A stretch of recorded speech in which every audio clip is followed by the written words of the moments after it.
Yeah. Wake up with coffee and sports. Sunrise glow, listen coast to coast.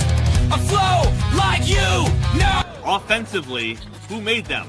Oh, Patrick Mahomes. Sideline to sideline with plays to show. This network's got the spark. When you put up 300 yards rushing against someone, that you got your butt whooped. I feel like I would have liked to see Oregon Ohio State in the semis, not the quarters. So I think some reseeding is probably where I would change. But they're out of their mind. They're going to do this 3 quarterbacks in a row. Here's the crazy. I just can't take it. Birds keep flying high, fans cheering loud, and one podcast moving through the crowd. Needy boys brawling, no holds barred bout. This wire life never in doubt. Tune into the vibe. That's my bold prediction for the show. Devin Booker, in the next 3 years, he will be a Houston Rocket. Because I still think Seth is still at the top of his game. I do. I think he's right there. Who knows? Maybe. Not this year, but one time soon. Why wouldn't we potentially see Seth and Roman? Tune in the vibe.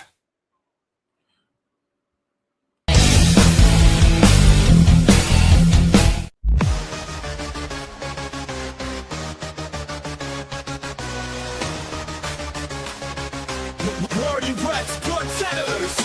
Got me on the mic now, let's spill the tea. Talking courtside dreams from history. Legends on the blacktop now and then. From Will to Steph, we hit it again. Better chimes in, let's go deep. Young bloods rising, can't skip a beat. Puppy prospects with fire in their eyes. Draft night suckers and hoop dream highs. Wire to wire, bring the heat. Podcast magic can't be beat.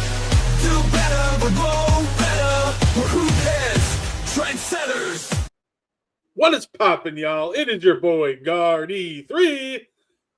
And welcome to the And One Podcast Watch Along, where we will watch along Bucks versus Miami Heat.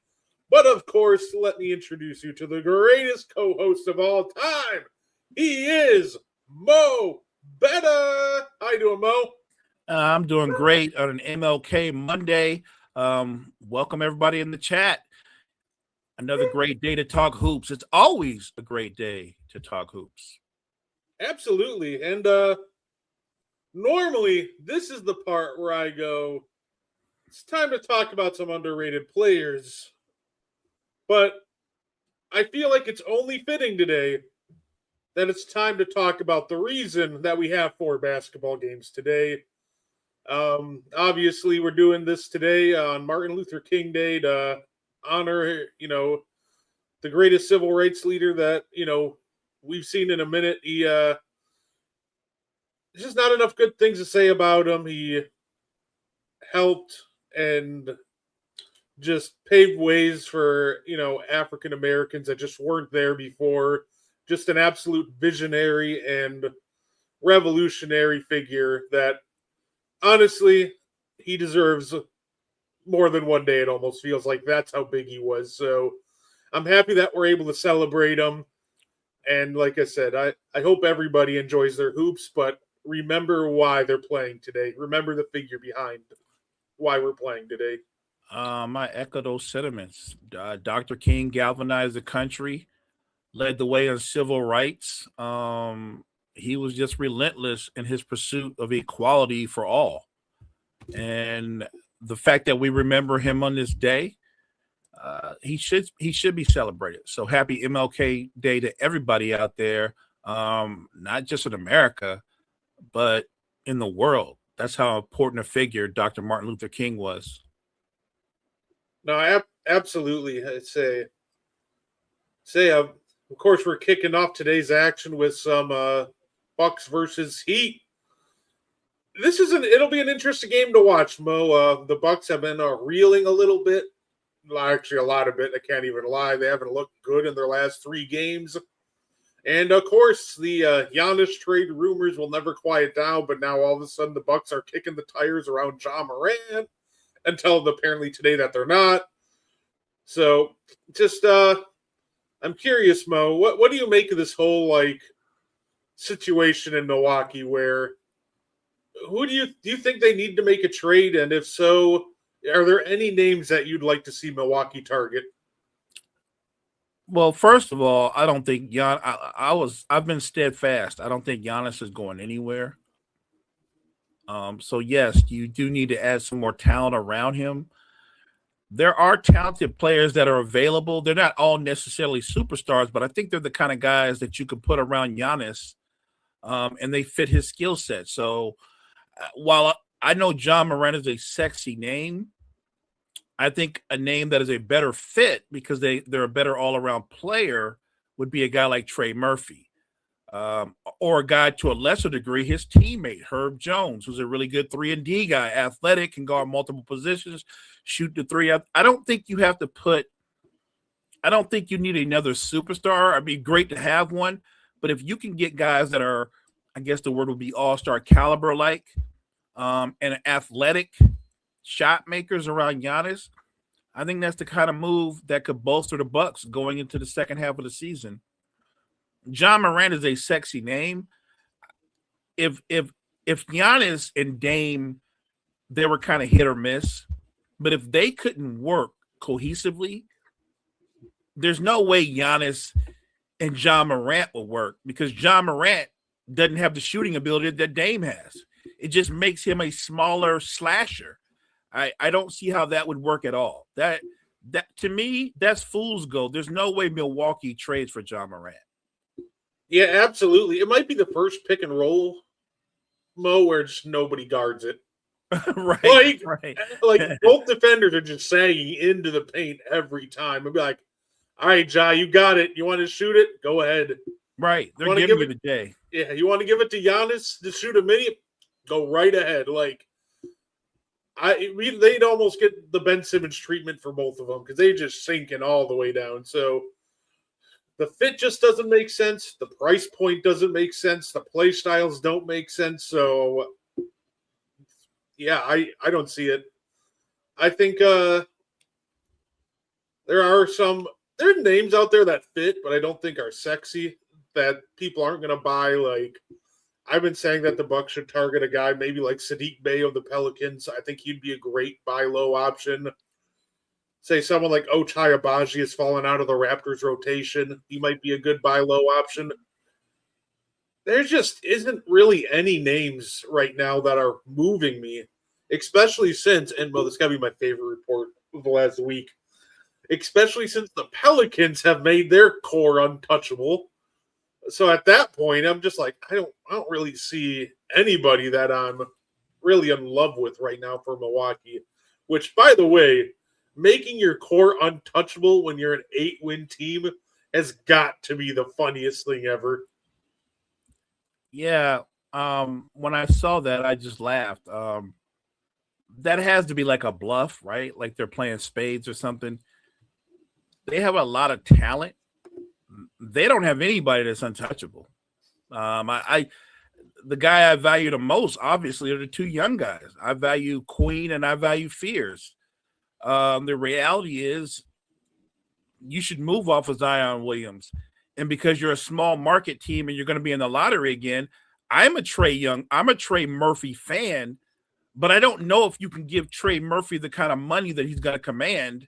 That's asking a lot. Herb Jones, you're not going to be able to pay them. But good teams, Brett, have trouble keeping talent together when it's time to get paid. They're a bad team. There's no way they're going to be able to keep that core together just on the finances. And honestly, like you said, you're an 8-win team. How is anybody untouchable? Also, Mo, on TikTok, have you seen the rivalry that's going on between fan bases? It's the greatest thing ever. I go on TikTok and I see somebody posted the greatest video of all time. It was a Kings fan after they jumped from 15th to 14th place in the West over the Pelicans, tagged every Pelicans fan they know and said chain snatched. So right now we got Pelicans and Kings fans beefing for who's not the worst team in the West. And honestly, I think that's beautiful. I need more beefs like that. That's kind of crazy that the Pelicans. You know what? If you're the Pelicans fans, I say do whatever you can to make the season fun for you. You're an 8-win team. If you want to be petty with the Kings and engage with the Kings, I'm here for it. I agree. I think it makes it fun. But hey, look at that. We got the game kicking off. No, Nicole Alexander Walker way off. Oof. He's had a really good season. Like he's shown me things that I didn't know he had in his bag.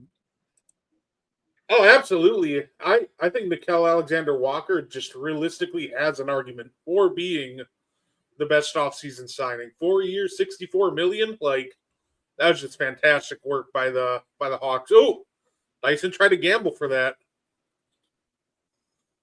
That was great though. Great on the margin. Nobody as bad as Portland. Oh, I don't know, Damian. You might want to check the standings. Portland's actually really competitive. They're respectable. And I would argue, I know this is his coming out year, but the young man in Portland, what's his name, Brett Avia? Oh, Denny, yeah. He's as good as anybody on the Pelicans roster. He's better than anybody on the Kings roster. He's better than a lot of guys. He's that good. Miles Turner with a corner three. Also, why does every time Dyson Daniels shoot a basketball, it looks like he's physically in pain? Like, I don't know how to describe it, but it's bad. Yeah, well, considering the way he shoots, it can be painful to view, too.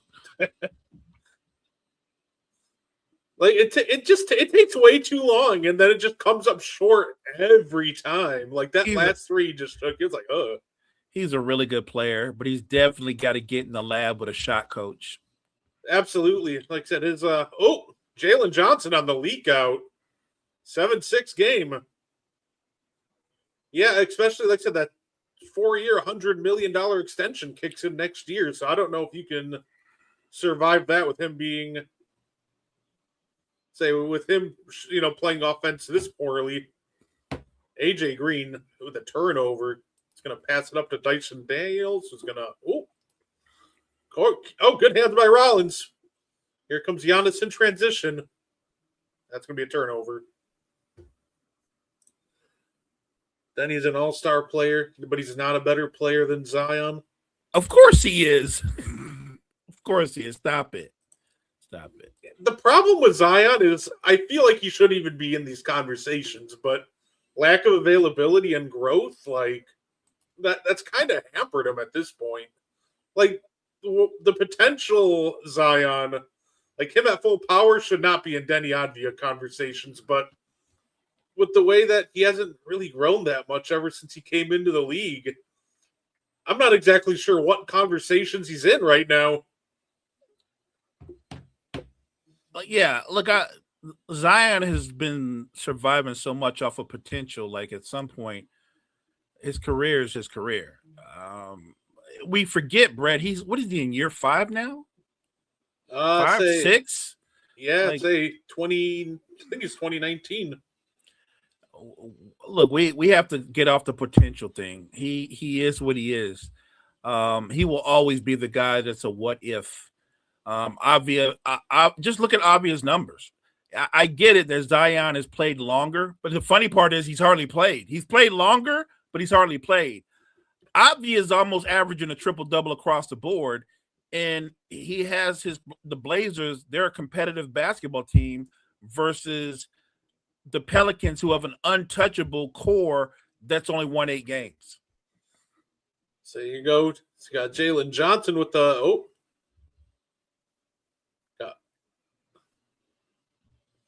JJ's going to try to take it right at Miles Turner. A little crossover. Good. Oof. Oh, yeah, Giannis. Yeah, don't do that, Giannis. You got him on the shoulder. No, that's the frustrating part about Zion, right? Because I watched him play in that one play-in game versus the Lakers. And like that version of Zion is a top 10 player in basketball almost. Like he was so good.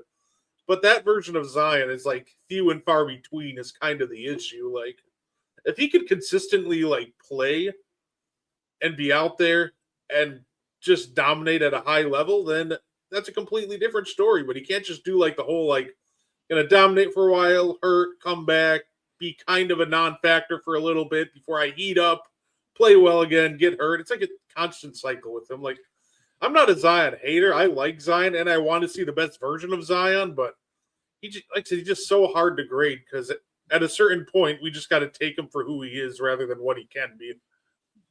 That's my point. We're in year 5, 6. And what he can be is a guy that can average 25 to 30 points a game, but he's not a great rebounder. He can't shoot. And for all his size and athleticism, he's a horrible defender. And he's got talent around him left. You know how they go, he needs more help. He needs more help. Zion is right with talent around him, and he doesn't make anybody better. I'm not a Zion hater, but I'm a Zion honest person. He's overrated. He's probably one of the most overrated players in the NBA we've seen in recent years, and it's not even close. He's overrated. Zion Williamson will never play an entire season. And so my problem with him is, what do you mean what talent around him? Trey Murphy, Herb Jones. They went out like Zion Williamson is such a bad leader that he even made Jordan Poole garbage. Like Jordan Poole's not a star, but he was even more productive in Washington than he was playing with Zion Williamson. Like, they give Zion Williamson talent left and right, and he can't do nothing with it. Right. So Trey Murphy is as talented a player as there is. By the way, you just named those 3 players, but the best player on the team, I'm talking about throughout the season, it's been Derek Queen, the rookie. You didn't name Derek Queen. He's got Derek Queen, Trey Murphy, Herb Jones, Alvarado, and Fears, and they won 8 games. He is a horrible leader. Like say it feels like, well, I don't think that Zion's ever had like a championship level team around him. It feels like that this is the team that, good, nice board and finish by Dyson Daniels. But it feels like that at the end of the day, this is a team that definitely should have done more. Like, this is a team without him that pushed pushed can't remember who to 7 games, but I know what you're talking about. That's my point is this. Look at Portland's roster. It's not right with superstars left and right. Why are they better? Why are they that much better when you named all the names you named? Derek Queen, look, he didn't have Zion's athleticism, but he actually has more skill than Zion does. He's more skilled.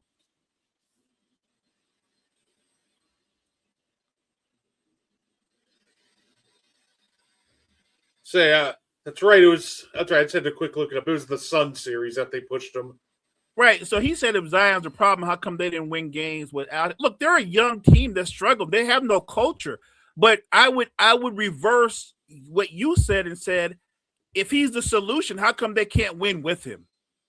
Like, they have him and they're an 8-win team. He is overrated. And you don't hear teams talking about trading for Zion because he's not in high demand. I think kind of splitting the difference. Is Zion the entire problem in New Orleans? No, there had been I think the coaching was a big issue too, but is he the solution? Also, no. The challenge with a possible Zion trade is because he missed those weight clauses, his money is non-guaranteed. So the Pelicans are in a situation where they can just cut him for nothing. But he said Zion for Kuzma. Who says no? Oh, God. I feel like Zion and Giannis, you're running into similar problems with Zion and Ja. But I know Reverse is just messing with me. How's it going, sir? Thank you for tuning in. It's funny. Look, Zion is always he's going to be a what if. I'm telling you right now today, what you've seen from him is all you'll ever see from him going forward. And it doesn't matter what team you put him on. If I've got a star and his greatest strength is that he stays hurt all the time, what do I need him for? And even when he's 100% healthy, he only plays on one side of the floor. The funny part is his contract is like I said, it's interesting because right now, because of the missed weight clauses, it's not guaranteed. So I don't know if it's a situation where the Pelicans are holding out because they can just cut him for nothing. So I take bad salary back in return, which is exactly what Zion would get. So I think it's a weird situation where the contract is an issue because if you're the Pelicans, why trade Zion and take bad salary when I can just, if I really want to do, for example, in the offseason or right now, just cut Zion and move on. So yeah, Zion trade because of that contract is an interesting dilemma because the Pelicans have a wild amount of leverage right now. Who defends AD? Because it's not me. There's nothing to defend. And the only difference between Anthony Davis and Zion Williamson is they're both often injured. The only difference is Anthony Davis actually accomplished something in his career. But I can't defend him. But we are talking about you can't defend Anthony. What's there to defend? He's an injury-prone star on the other side of his prime. Nothing to defend. Dallas would be insane not to trade him. I'm assuming they're trying to move him because he's certainly not part of their future. But the same way that I'm always hard on AD, I'll be even more hard on Zion because he's done less. I'm glad you brought up AD. I'll use him for the barometer. We kill AD constantly. But if I'm going to kill AD, I'm definitely going to kill the guy that's done less. Say, I'd trade for Zion right now. Zion to the Cavs? That's why Cottrell will be fired as a GM in a week. Are we? So my question is, are you flipping because you'd have to trade a core piece to.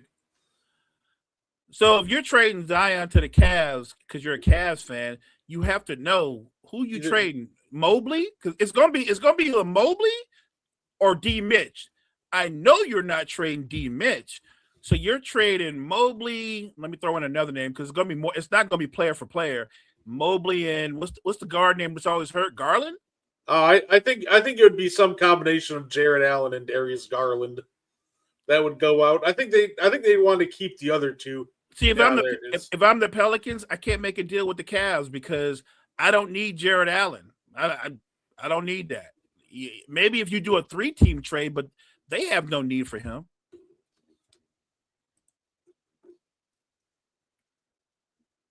He wouldn't have won a championship, but just his career with the Pelicans is 10 times better than Zion's career with the Pelicans, if we're comparing. You know what I think would make an intriguing idea for the Pistons who might be available, Mo? Hear me out, and this might sound crazy at first, but everybody talks about a Ja Morant trade. What about Jaren Jackson on the Pistons? You're talking about a guy who can defend multiple positions. You got Duran who can help him with rebounding. It almost feels like someone like Jaren Jackson at the 4. It'd almost be a much more seamless fit than what he's doing right now in Memphis, which having him as the main rebounder when Edie's out is just not ideal. I agree. Oh, let me answer this real quick. Actually, that's not a factual statement. I mean, I thought we were off the AD thing, but his Pelicans team actually destroyed Dame's team. They swept Dame, I believe, when that Portland team was loaded and was favored. So that's actually not true. Drew good ball.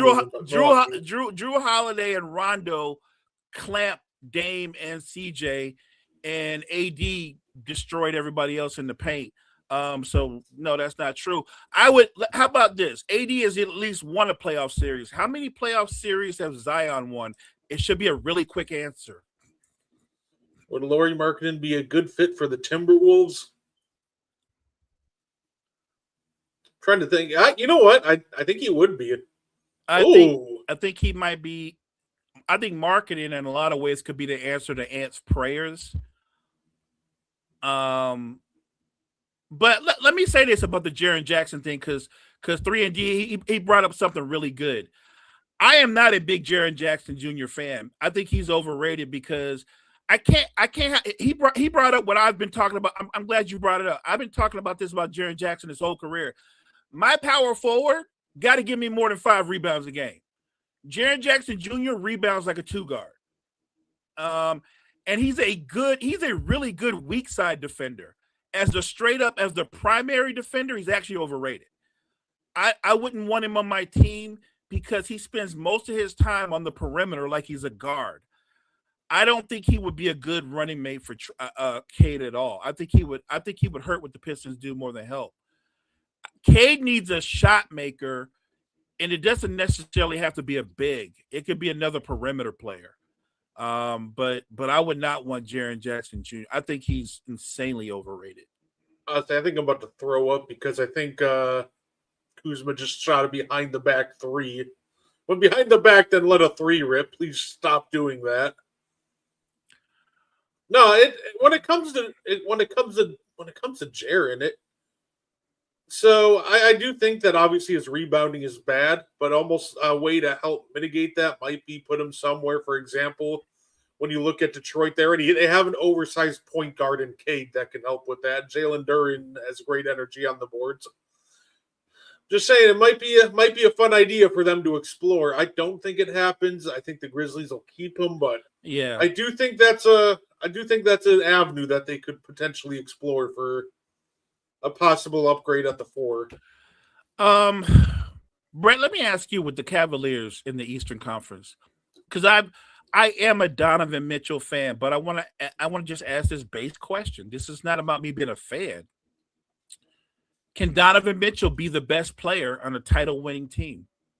He can be the best offensive player on a title-winning team.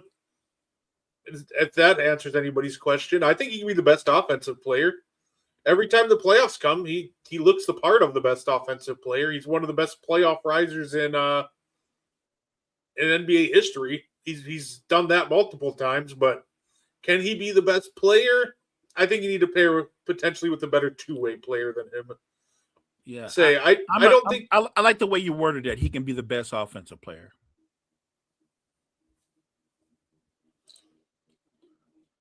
John, playing with them. No, it said it. Like I said, I don't think it happens, but I wouldn't be shocked if the Pistons sniffed around Jaren Jackson to upgrade for a potential long-term upgrade next to Cade. If the Grizzlies are really having a fire sale.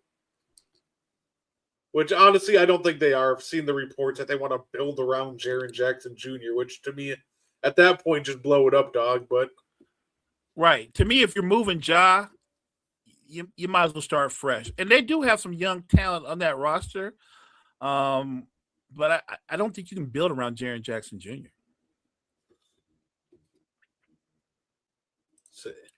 He wants Jared Allen traded. Contrell's harsh. I genuinely thought a Jared Allen trade was coming this past offseason. That's something I said on the show multiple times. I thought a Jared Allen trade was coming. Garland is frustrating, but I do think you have to look for trades for him too because you can't rely on him. And I think you just kind of go forward building around Mobley and Mitchell.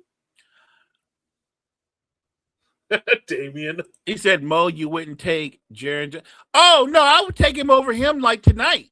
Only because, one, I believe Jaren Jackson is 25, 26. And he does something that nobody in the Lakers care to do much. And he does play defense. He has his shortcomings, but he does play defense. And I would take him over LeBron because LeBron is not part of the Lakers' future. I will say, for the first half of last year, Jaren Jackson was in a lot of all NBA conversations. He had a fall off in the second half of the year, but he showed flashes of being able to play, for example, like a top 30 player. So I think that's why a lot of teams would be very intrigued with the idea of Jaren because he can do it. He just got to start playing at a high level consistently. Yeah. That's facts. Cleveland's been balling. He has been balling, and he might just be better at this level. When you talk about how the speed of the game and stuff, I think Zach Edey was playing better this year than last year. I think he was adjusting, but Cleveland has been a better player. I think he's going to be the better player going forward. Say fair. Hey, Kling Kong was somebody that after he got drafted, I loved the pick, and all last year you could just see how good he was. So good on defense last year too. I think a lot of people overlooked him just because of how bad the Blazers were. But one thing was constant all year, that Kling Kong was definitely ready for this stage. Okay, good hit, Bobby. Oh, question for you, Mo. Of Lakers getting Sabonis and McDermott from the Kings. So I'm assuming you're moving LeBron to make the salaries work? That's funny. No, look, I'm a big Sabonis fan because of what he is offensively. But if you know what's going on with the Lakers, their biggest flaw is they're one of the worst defensive teams. And Sabonis doesn't help in that way at all. Like, he's a terrific player, but he doesn't give you much defensively at all. And McDermott is basically a cone on defense. So I like both of them. I just don't know if they would help with if you're talking about what the Lakers' weaknesses are. I don't think Sabonis will help at all, not defensively. Say it. Hey, you know what? Like I said, the Lakers figured out their defensive struggles. They held the Raptors to under 100. Not sure if that's the Lakers turning the corner. It says more about the Raptors' offense. Yeah, probably the latter. But by the way, though, I wouldn't be shocked. Everybody's saying the Kings are going to move Levine and DeRozan, and what's old boy's name, Schroeder. The guy that has the most value, if you're the Kings and you need to desperately get trade assets, is Sabonis. That's fair enough. And say eventually they'll get their guy in Kuminga when the Warriors actually trade them. Yo, what they're doing with Kuminga is, look, as a fan, I just don't like it. If you don't think he's a good fit for your franchise or in your locker room, whatever the vibe is, then move him. They want to, now they're talking about just holding on to him just for the sake of holding on to him. I don't understand that way of thinking, especially since you're not playing him. This guy's 23, 24 years old, and I'm not saying he's the perfect player, but his strength, his biggest strength, Brett, you'll agree with this, he's a natural bucket. The guy can score. I still think probably his perfect role would be coming off the bench as a sixth man, but he's a natural bucket, and they don't want anything to do with him. I don't understand that. The strategy of, hey, you better trade for this guy or we're going to DNP him is just it's the funniest thing ever to me. The Kings are doing the same thing with Keon Ellis. Like, we want to first trade for him or we'll keep giving him DNPs. And I'm just like, and that helps his value. How? Did Damian just say the Lakers can have Vooch and Patrick Williams? Your defensive struggles are solved. You get Patrick Williams for free. You know what, Damian? That's one of those thanks but no thanks moments. Like, well, you know what? I'm not a huge Patrick Williams fan, but I'll tell you what. If you take back what's old boy's name? Cardio. What's Cardio's name? Jackson Hayes. Yeah, if you take back Jackson Hayes, I'll take Patrick Williams. Like, I don't know. And look, Vooch is what, 35 or whatever.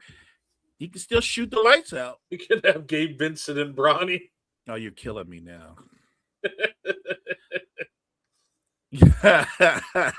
Gabe Vincent. Okay. The infamous quote, by the way, from JJ Redick did pop up again, Mo. Say the infamous "I would love to have 10 Gabe Vincent" quote. And that randomly popped up after he had another bad game, and I just died of laughter. Because I'm like, how good could he have been possibly playing for you to say you want 10 of them? Like, he wasn't good enough last year to want one of them. Yeah, Redick is wild. I feel like every time he says this, he must be trolling Gabe Vincent secretly, because Gabe Vincent is struggling, man. He's been struggling all year long. Still struggling. it's funny because he had that huge playoff run. Obviously, when the Heat went to the finals, we got him that next year in free agency, thinking we're gonna get this guy. You know what I mean? Like we found a guy, catch and shoot guy, big time shot maker. He's been anything but that since he's been in the purple and gold. No, absolutely. We tend to get everybody, Brett, a year or two after they were worth what they were worth. Like we got Marcus Smart now, but this is not Marcus Smart, the Marcus Smart that can lock people down defensively. It's not the same Marcus Smart. He is the same Marcus Smart offensively. He can't hit water if he fell on a boat. He's the same guy on the offense, but defensively, he can't lock. I mean, we get everybody a couple of years too late. And my favorite part is everybody will spend the offseason gassing it too, like, oh, the Lakers got Kendrick Nunn and Christian Wood. Like I remember that. I was not excited about that. I remember going on Twitter after they signed Christian Wood, and they're already talking about him being a sneaky all-star pick. I'm like, that must be one hell of a sneak because I can't see it. Like he's sneaking very slowly. And I try to tell people Christian Wood is the kind of player that's very good when there's no pressure on. He's very good if he's on a really bad team. When he's on a really bad team, he's really good. Oh, Mo, somebody called Khalil Ware the Gen Z Christian Wood, and I almost lost it. Gen Z. I'm like, first off, the Gen Z Christian Wood, it's just Christian Wood. Right, correct. But I'm like, you didn't have to do Khalil Ware like that. Come on now. Hey, you know what? I know we joke about this a lot, but he still is under that blanket right now. Khalil Ware is still under that. He's got a lot of potential blanket. Yeah, no, it's year two, and he showed flashes. I think the effort and the motor just got to be a lot more consistent. But when he's locked in, he's really good. There we go. Offensive foul on Kevin Porter Jr.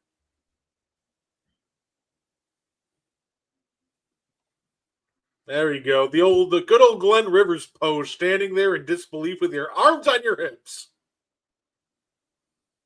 Oh gosh, Kevin Porter's incredibly talented, man. I mean, I know he struggled with consistency, but he's been really good for you guys. He is one of the guys on that roster outside of Giannis that can create his own offense and create for others.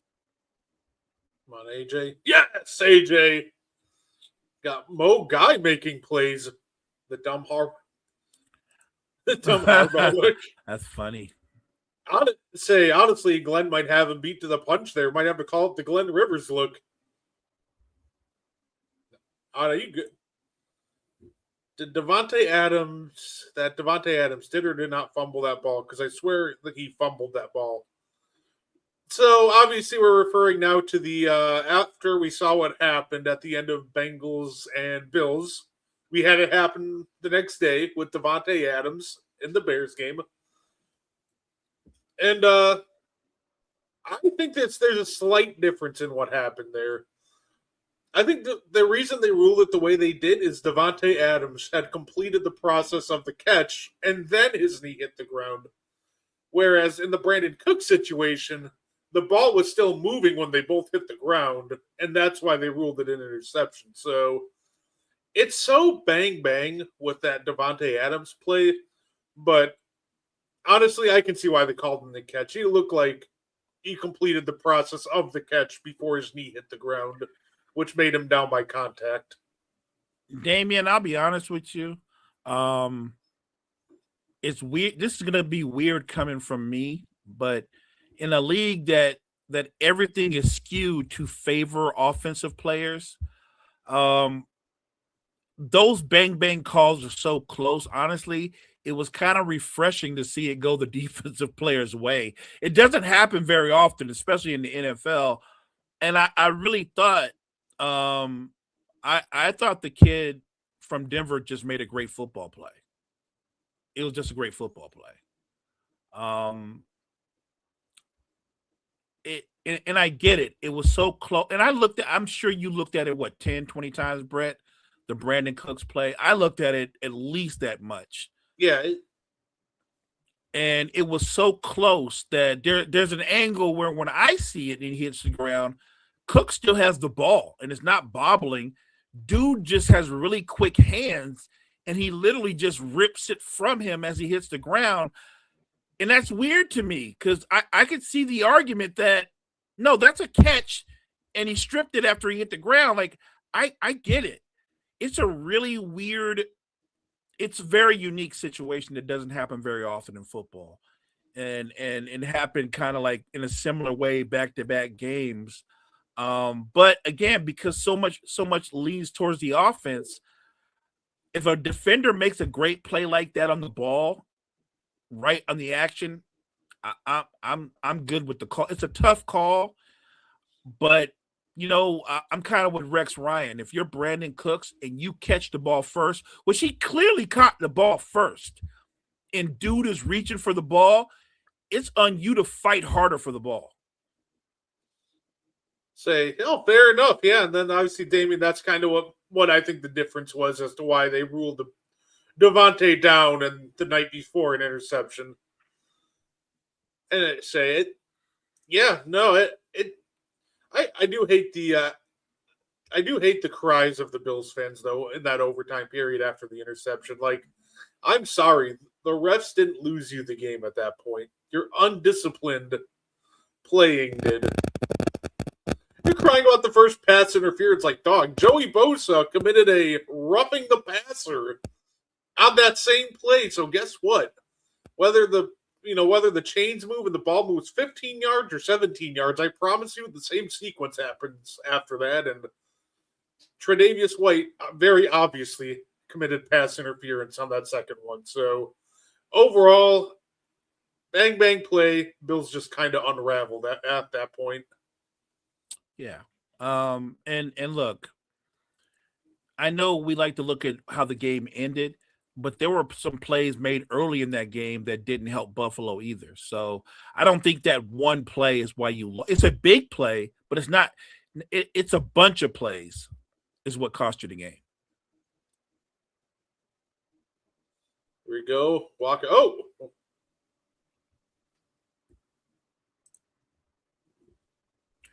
I think that I don't know if he cost him the game, but I think Josh didn't play well. Like he never mind the picks, he missed on a lot of wide open wide receivers. Like he did not have his best game throwing the football. Yeah, I'd say at the end of the day, it really came down to Josh Allen. Josh Allen, I don't even know if he had to necessarily put on his Superman cape per se, but when your defense gives you 4 turnovers, at that point, you just have to protect the football and have a couple long possessions and just turn it over right back to them, including that one super costly one right before halftime. So that was brutal. That was brutal. Yeah. Say, Caleb's last pick is something I can't really blame him. So Caleb's last pick was interesting because I got to spotlight DJ Moore on that one. That was the worst effort I've ever seen on somebody running around. Like, he's jogging from the jump. Caleb threw the ball where he did because on that crosser, he thought DJ Moore was going to flatten out and run full speed. And if he does that, he probably beats a safety to the spot. But he just jogs. He gives half effort like DJ Moore has done all year. And the safety, I'll give him all the credit in the world, makes a heck of a play. So yeah, it was a mix of the safety maybe being a great play. Now, did Caleb have other options he should have went to?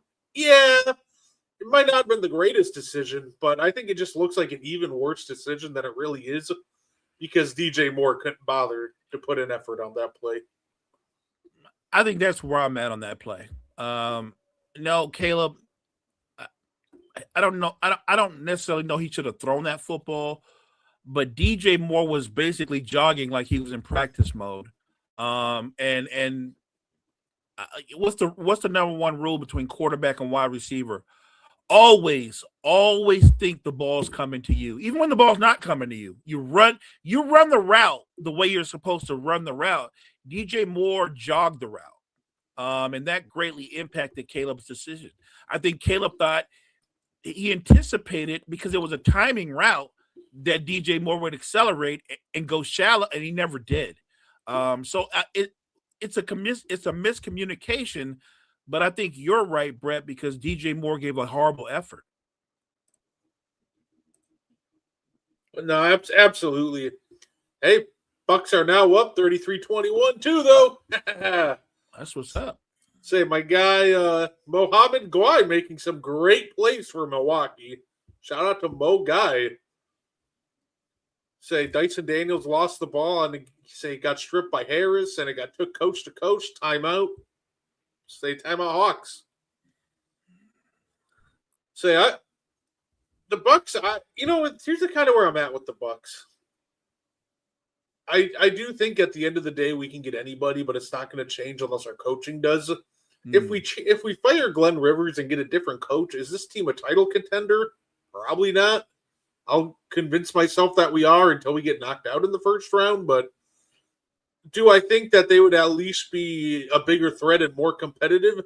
Sure. We just need more structure on offense, because this whole Glenn Rivers 2008 style of, hey, just go out there and figure it out yourselves, it just doesn't work anymore. In a league where all these coaches are constantly adjusting, running all these different actions, fighting for every little competitive advantage they have, you can't just be complacent and run the old go and figure it out. You need a schematical advantage to get by in this, in the NBA now. And with the Bucks, there's just no schematical advantage to be had. Agreed. That's a good question. Well, you know what? No, because before the season, Brett, you and I both said we thought Jalen Johnson would not only make the All-Star team, we thought he had a shot to be All-NBA. Matter of fact, he will make it. I don't know if it's going to be second or third team. I don't think it'll be first team, but I think Jalen Johnson will be an All-Star and All-NBA. And he's probably first in terms of voting for most improved player. Say, I think most improved right now has to be Denny. I think Denny Advia is the toughest one to knock out, but then I think you get into like JJ and Ryan Rollins right after him. Agreed. I think Avia is the runaway. I think Jalen Johnson is right behind him. Say nice little midi. All right, here we go. Come on, see what you got. Ready? Okay. We're gonna run one.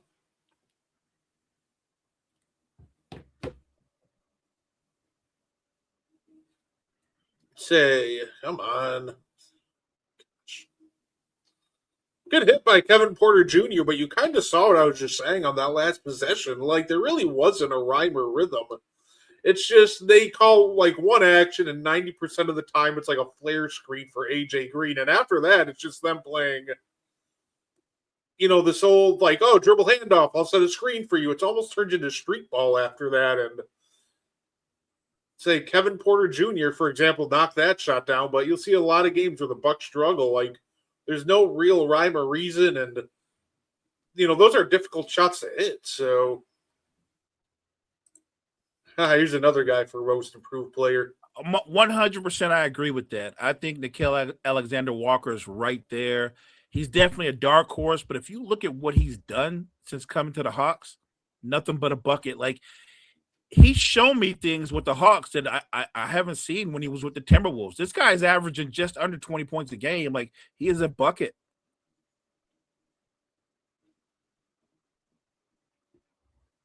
Okay, nice finish.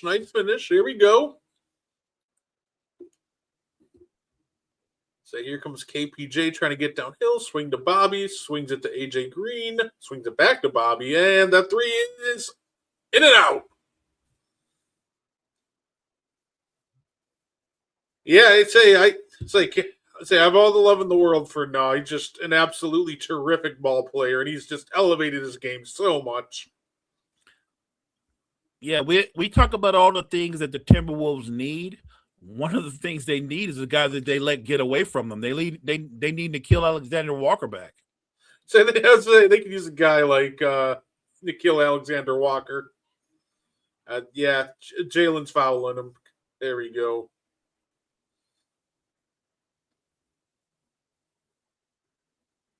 Let me ask you guys in the chat: are you buying or selling that Jaylen Brown of the Celtics is a legitimate MVP candidate? Because I kind of buy it, but it feels like ever since he started getting that kind of recognition, he's kind of started forcing the issue, and his shots and his shooting percentage is kind of falling off a little bit. And by the way, when I say he's an MVP contender, I don't think Jaylen Brown is going to win the MVP. I think he's just getting respect for being in the conversation. Alexander Walker for 3 long. I think he's definitely in the conversation. I think he's pretty locked in at this point that he's going to get like a couple top 10 votes for sure. So I definitely think he's going to get some recognition in that regard. I'm a huge JB fan, and he's had the kind of season that I thought he would have. I really did. And I said the Celtics were not going to be bad. They were going to be competitive. One, because Brad Stevens and Missoula, look, they're tied at the hip, but they're of the same mindset. And they put the proper guys around those guys. The Celtics are a functioning basketball team. They're going to make the playoffs. They might even win a first-round series. I don't think they're going to go on a deep run. But there was no doubt in my mind without Tatum that this team was going to fall. They weren't going to fall off and become like a lottery team. But this is the way to jump up in these awards, right? We saw it with Draymond Green last year. Man complained to the media, said, "It might be my last chance to win DPOI," and all of a sudden, next thing you know, he's second in DPOI odds. Like, what? Like, he wasn't second before. Where did this jump come from? So I agree with this too. I agree. I think it's very dangerous to bring him back too soon. Look, if you want the best for Jason Tatum and for the Celtics going forward, why risk bringing him back at 95%? Get him 100%, a full summer off, so he comes back the best version of Jason Tatum that he can be. I think you use this season to assess the talent and flip whatever talent that doesn't fit next year when Tatum comes back. Agreed. I think one name that they're going to flip that's been heating up recently is I still think Simons is gone.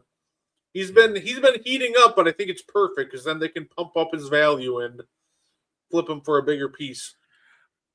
Simons is another example of a guy who is a natural scorer, but he does that's all he does well. And I'm not knocking that. That matters in this league, but he doesn't really defend at a high level. He's not much of a facilitator. He's a scorer. He's a shooter. And I think there's value for players like that on certain teams. I look at my Lakers and I go, what don't we have? Never mind the defense. We don't have a lot of shooting. We don't have a lot of shooting offensively. Luka's not a great shooter. Luka's a great scorer. Don't confuse the two. He's a volume scorer. LeBron's not a great shooter. Austin Reeves is a good mid-range shooter, but he's not a great three-point shooter. Like, we don't have anybody that if they're wide open, you're like, oh no, like the catch and shoot guy that's money. We don't have that on our roster. We thought, Brett, a couple of years back, Gabe Vincent was going to be that guy, but then we went and got Dalton Connect. It was like, he'll be that guy. And he looked kind of like that guy. And then we went behind his back and tried to trade him, and he hasn't been able to hit anything since. No, absolutely. I think you guys just really need like a high volume 3-point shooter.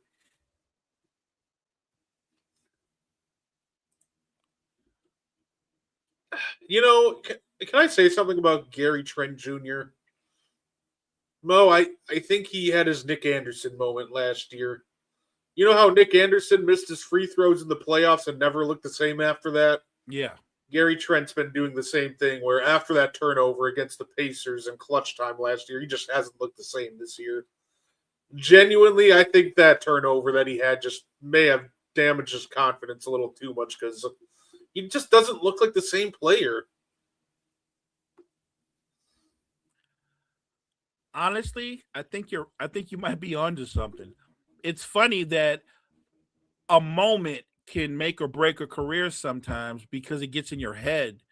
And I think that's the problem. This isn't a physical thing, it's in his head.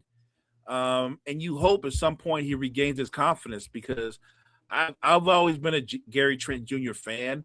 I think he's a really good basketball player that when he's on, he's a great rotation player for a winning team. It's funny because I look at your Bucks and I look at the Detroit Pistons who are at the top of the East, and Detroit's not right with talent. They're not a stacked squad. They have a bunch of guys who get after you defensively and they all stay in their lanes. But as far as what they do offensively, everything is on Cade's shoulders. That's my point. That I don't know. I think you can do what Detroit's doing in the regular season. I don't think you can get away with what they do in the postseason, because in the postseason you're playing the better teams. They're gonna double, they're gonna run, they're gonna blitz Cade. Who else can take the ball and create for somebody else? Now that was just diabolical of Peacock. They just decided to show the replay of McCollum missing a three long. Nothing but the back of the rim. That's the one they show. Oh, man. Yeah, I think that will be definitely a problem come playoff time. Hey, you know what? They can buy low on Cat. That is low. You know what? I actually love Jalen Duren, and I love what he's added to his game. And I think that he can be your rim protector, your rebounder.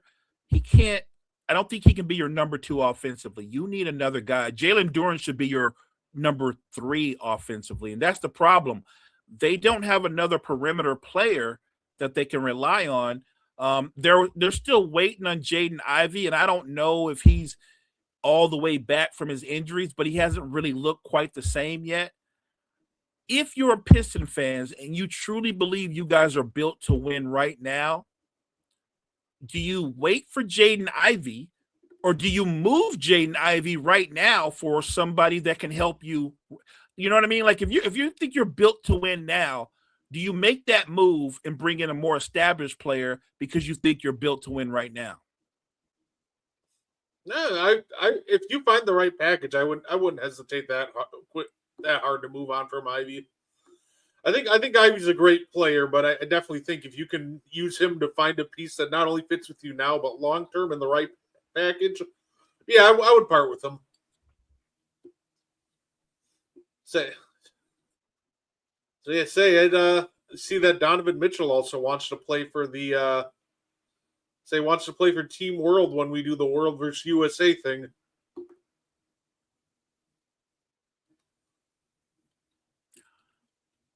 Yes. I'm just looking at the question. Yes, Cam Thomas on a contender in the right role. Like I think Cam Thomas is in that Malik Monk, Miles Simons. I think he's one of those kind of guys that is instant offense. So he could help a contender in that role, no doubt. But what a lot of people don't remember about Cam Thomas is he's only 6'3". He's point guard size, but he's a 2 guard. So I do think he has value. I'm trying to think of like the Spurs are so deep, and it's weird because they're young and deep. They don't need him. The Thunder don't need him. A team like the Lakers could use him. A team like if you're a Mavs fan and you guys still think you can make the postseason, they could use him. I would say that Cam Thomas could even help a team like the Suns, who have impressed me, Brad. I don't know about you, but the fact that Phoenix is a top 10 defense, I'm beyond impressed. My question here's I think the biggest issue with Cam Thomas would be what's the price point? I think Cam Thomas's scoring can help pretty much any contender. You're bringing him off the bench, like he has the kind of scoring that can flip games. But if you're getting Cam Thomas for $20 million a year, then all of a sudden that's a lot less attractive, right? But if you're getting him for like 10, that all of a sudden sounds great. So genuinely, I know when we're talking about players, a lot of times, we don't like to add the contract portion of it. But in the case of Cam Thomas, I truly believe that might be the most important part of the equation. Because if Cam Thomas is getting paid anywhere near 20, no. If Cam Thomas is getting paid below like 15, yeah, absolutely. I'm with you. If you can get Cam Thomas and he's getting paid between 12 and 15 million, I think that is the right price point for Cam Thomas. It's got to be around the same price point for Malik Monk and other guys of that nature. We just talked about Alexander Walker, who's another one of those kind of guys like that. I think Cam Thomas is definitely instant offense for any contender, but it really does come down to how much are you willing to pay for his services. Hey, I knew Wags. Wags was a wild boy. All the talent in the world, but he couldn't stay focused. Fair. Yeah. By the way, if anybody wants to watch one of my other big frustrations with how the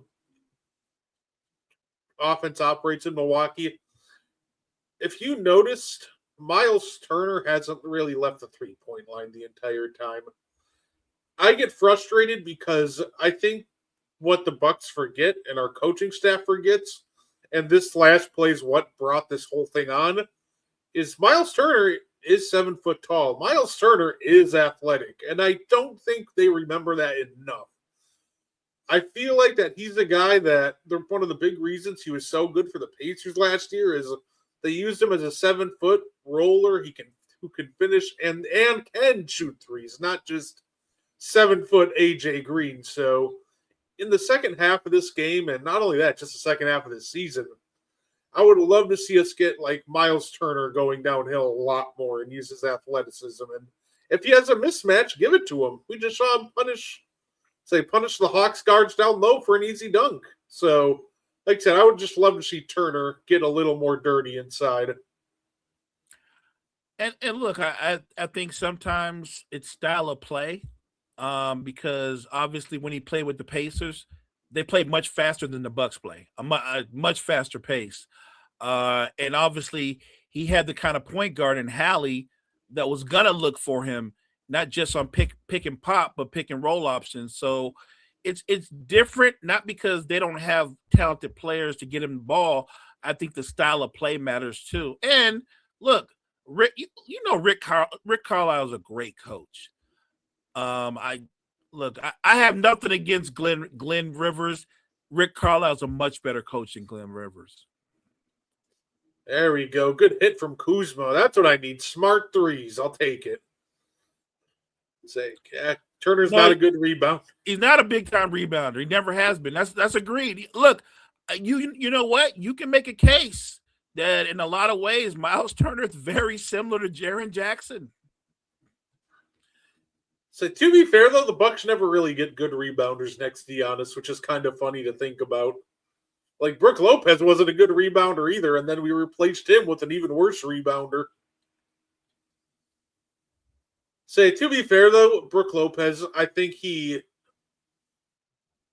was much better in our rebounding game than Miles Turner, because what Brook was so good at doing is he was just so good at boxing out. So, like, would he get the rebound? No, but would he box out your other team's 99th percentile rebounder? Absolutely. So he would help us a lot in keeping guys off the glass, even if he wasn't grabbing rebounds. And don't sleep on Brook. Brook is a huge man. You know what I mean? Like, you almost forget that when he's on the floor, 9 times out of 10, he's the biggest man on the floor. Brook Lopez is huge. And you're right. He's not going to always get the rebound, but he's going to block out the other guy. Like, nobody's coming over Brook Lopez's back to get a rebound. Oh, they just announced the East NBA All-Star starters. Got the guys who got voted in to start for the Eastern Conference. Cade, Tyrese Maxey, Jaylen Brown, Jalen Brunson, and Giannis. That is perfect. That's who I would have picked. No arguments here. No arguments. I don't have an argument for that either. I guess the point I was trying to make is I think your Bucks are closer to the Pistons than people realize. Like, the records won't show, but if they should meet in the first round, I actually think that's a long series. Good luck with this one, Fred. I mentioned Cade Cunningham MVP, but people disagreed. Not me. I think people are giving Jaylen Brown his flowers, and he deserves them. But Cade is the best player on the team with the best record in the East. And when you watch Cade and you watch the Pistons play, he is the epitome of MVP. Everything they do offensively runs through Cade Cunningham. Say, you know what? I'll need it half the time watching this team. I'll always love my Bucks. I've watched worse versions of them, but good job, Giannis. Way to draw a foul. Honestly, though, it might be more frustrating watching a team that's is not good enough to contend, but is too bad to tank. That might be more frustrating than watching a straight up bad team. Oh, now you want to welcome yourself to my world, right? So we're good enough for people to get excited, but we're not good enough to actually win a title, and we're not bad enough to get a high draft pick to where it can turn around and impact the franchise. I'm looking at my Lakers right now, and we're in NBA purgatory. We're going to feast off of really bad teams, and there's no shortage of those. We're going to get in the playoffs, and we're going to get knocked out in the first round. I'm watching it on Peacock. Yeah, I need the Pelicans to hire Nico Harrison so I can get some good players. It's funny you said that. I was going to go, man, the next place Nico goes, I need Pelinka to call him up ASAP. Hey, remember me? And so at halftime, we got Bucks 54, Hawks 38. Good game so far by the Bucks. Well, look, and I'll go back and say this. We talked about this a lot when it happened. I have no problem with Nico Harrison moving Luka. I'm not even saying it was the wrong move. The wrong move is the return he got. The trade itself, and I'm not saying that because I'm a Laker fan. I'm letting you know, had he got back the value that he should have got back, I don't think people would have complained as much. But you trading him for AD and what's that kid's name? I never forget his name. Christie. Yeah, come on. That's like Nico, you're not wrong, but what you got back made it so much worse. You're supposed to get AD, Reeves, a pick. How did you mess that up? The funniest thing is I think the follow-up report made him sound so much worse because the next report was Rob Pelinka talked him down. Huh? How did you let him talk you down? If anything, you should have talked him up. I'm not leaving here without 5 firsts and Austin Reeves and Anthony Davis. Right, I'm getting Reeves and Davis and your next couple. You're supposed to come away with a haul for a superstar player who at the time was just 25 years old. It is, in terms of what you got back, you should get killed. It's all right. Maybe they can go all draft day and get Luka back. I want my future back.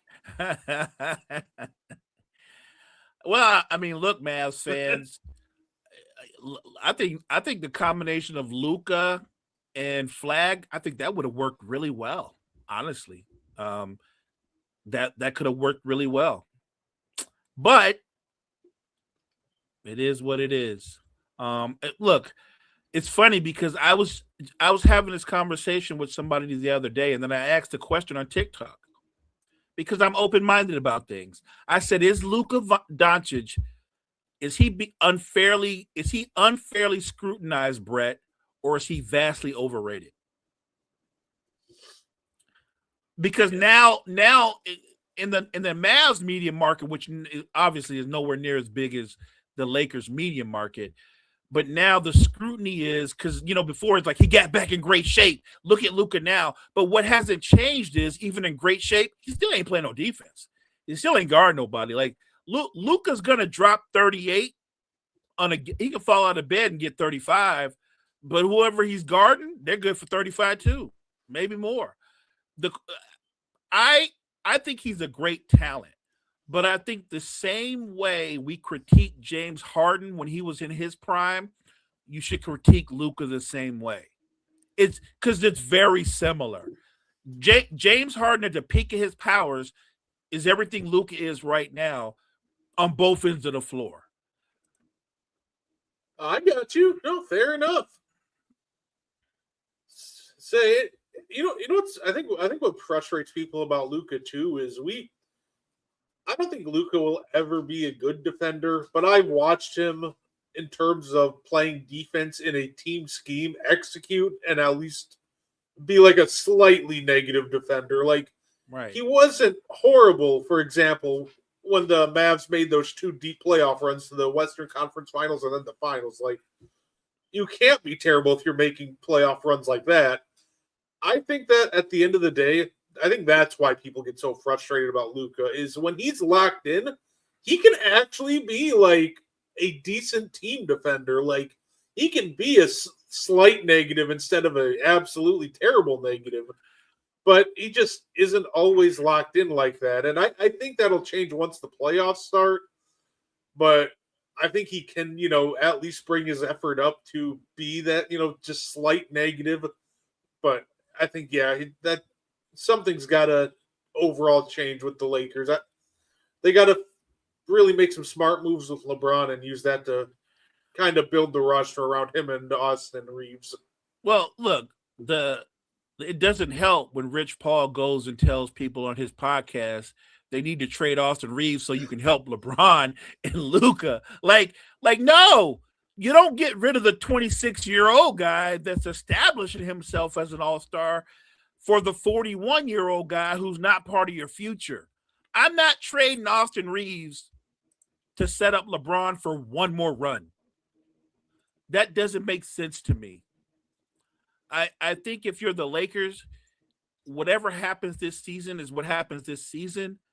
But you need to build. I'm with you, Brett. You build around Austin Reeves and Luka, and look, it's been proven. Luka, because of his skill set, you have to build around him a certain way. So you got to go out and get some athletic perimeter defenders that can be dogs, and you have to get a lob threat. You have to get guys like that augment his strengths and hide his weaknesses. I don't need Luka to be a lockdown defender. I 100% agree with you. I don't need that. I just need him to show effort on defense. Look, sometimes the greatest defenders get lit up. I just need Luka to play well in the concept of the team defense. You don't have to lock down. You just got to show effort. And that's something that he struggles with. And by the way, that's a great comment because I joke about this, but it's facts. Luka is whining to the refs before the opening tip most games. Like, he is the cryingest, whiningest superstar in the NBA by far. And if you want to complain about SGA, you can. He can't touch Luka in terms of whining. Say the only way I would entertain an Austin Reeves trade is you better be getting back an even better cornerstone piece and somebody younger. Yeah, if you give me, if I can pull off that, yes, Pelinka, please. Right. Like if like the Pelicans called and said, "Hey, Trey Murphy's available, but we want Austin Reeves," I would at least consider it because of a long, rangy defender that has the ability to score. Like, that sounds like a great fit next to Luka.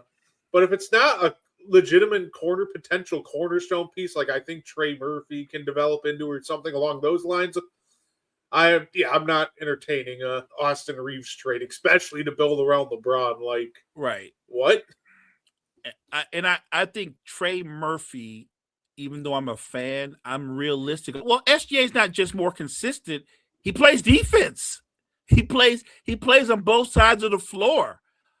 Look, I think there's a separation between the greater offensive player and who's the better basketball player. SGA is a better basketball player than Luka. I believe I can go down the list. We can go just on who's a better basketball player, Luka, or I think Cade Cunningham is a better basketball player than not a better scorer, but a better basketball player. SGA is a better basketball player. I think Anthony Edwards is a better basketball player than Luka. I do. Luka's great. But if we feel the way we felt about prime James Harden, we got to be consistent. Prime Luka, which is what we're at right now, is the same as prime James Harden. He is going to be dominant offensively. You cannot guard him or stop him, but he's not the best basketball player. Look, as a Laker fan, am I happy to have a cornerstone piece in Luka? Absolutely. But I also know that because of how he is, our roster construction needs to be very, very specific to what Luka does. No, absolutely, Kermit. Don't worry. I know you're a Thunder fan. Clearly. Say, but speaking of bad effort, Mo, did you see that Karl Anthony Towns play from the Kings game where he gets fouled, lays on the floor, gets up, watches the play, and then just never gets back on defense, and then doesn't get back on offense either? That was the most mind-blowing thing, because if Karl Anthony Towns at least tries to get back on defense, when that ball gets tipped, it was coming right at him. Like, he gets it, and look at that. You have an easy break on the other end, but because he just decided he got knocked down, then decided to cherry pick it, it just cost the team. Look, I've always said that Towns has a really unique skill set for a big, and this I'll never diss him on his talent, but I'm talking about as a player in the locker room, as a teammate, he's a bonehead. He is a bonehead. Like there's something inside him that we brag a lot about guys like Draymond Green or Giannis. We talk about high basketball IQ. Karl Anthony Towns is the opposite of high basketball IQ. I still got a kick out of that when the trade first happened, and the Knicks fans were celebrating like, we got rid of Julius Randle. I'm like, yeah, you did. I'm not sure you're going to be thrilled with who you're replacing him with, but you got rid of Julius, all right? You did that. You did. Well, it's funny, right? They got rid of Julius Randle, but in a weird way, they got back Julius Randle. Only this Julius Randle doesn't play as hard as the other Julius Randle. Like, they're very similar. The only difference is Towns is a better shooter. Randle is a better driver and a better post player. But in terms of what they bring, they're very similar. That's a good question for you, Brett. Why did you guys do that? Because we're dumb. Because they don't listen to me. They should. Agreed. Agreed. Mo could tell you before we even hired Adrian Griffin, I said, let's go get Kenny Atkinson. You did say that. Nobody wants to listen to me, obviously. We got to get Adrian Griffin, watch him go 30-13, then fire him so we can bring in Glenn Rivers. Like, I don't have a good answer for you. It's because my team's stupid. You got bad decision makers in charge when it comes to coaching. But you also bad decision making. Atlanta attack the paint at some point. I get some of these threes are open, but when you miss 21 threes in a row, you should probably try to draw a foul, something else, shoot a midi, just anything. Jimmy, you're not wrong.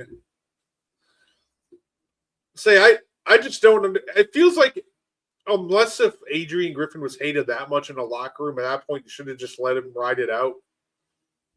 But if you do got to get rid of him, whatever, just make the right call. And I think everybody with a brain cell knew that Glenn Rivers was never the right call from the jump. Agreed.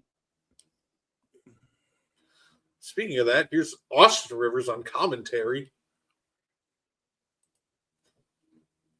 Yeah, say, Mo,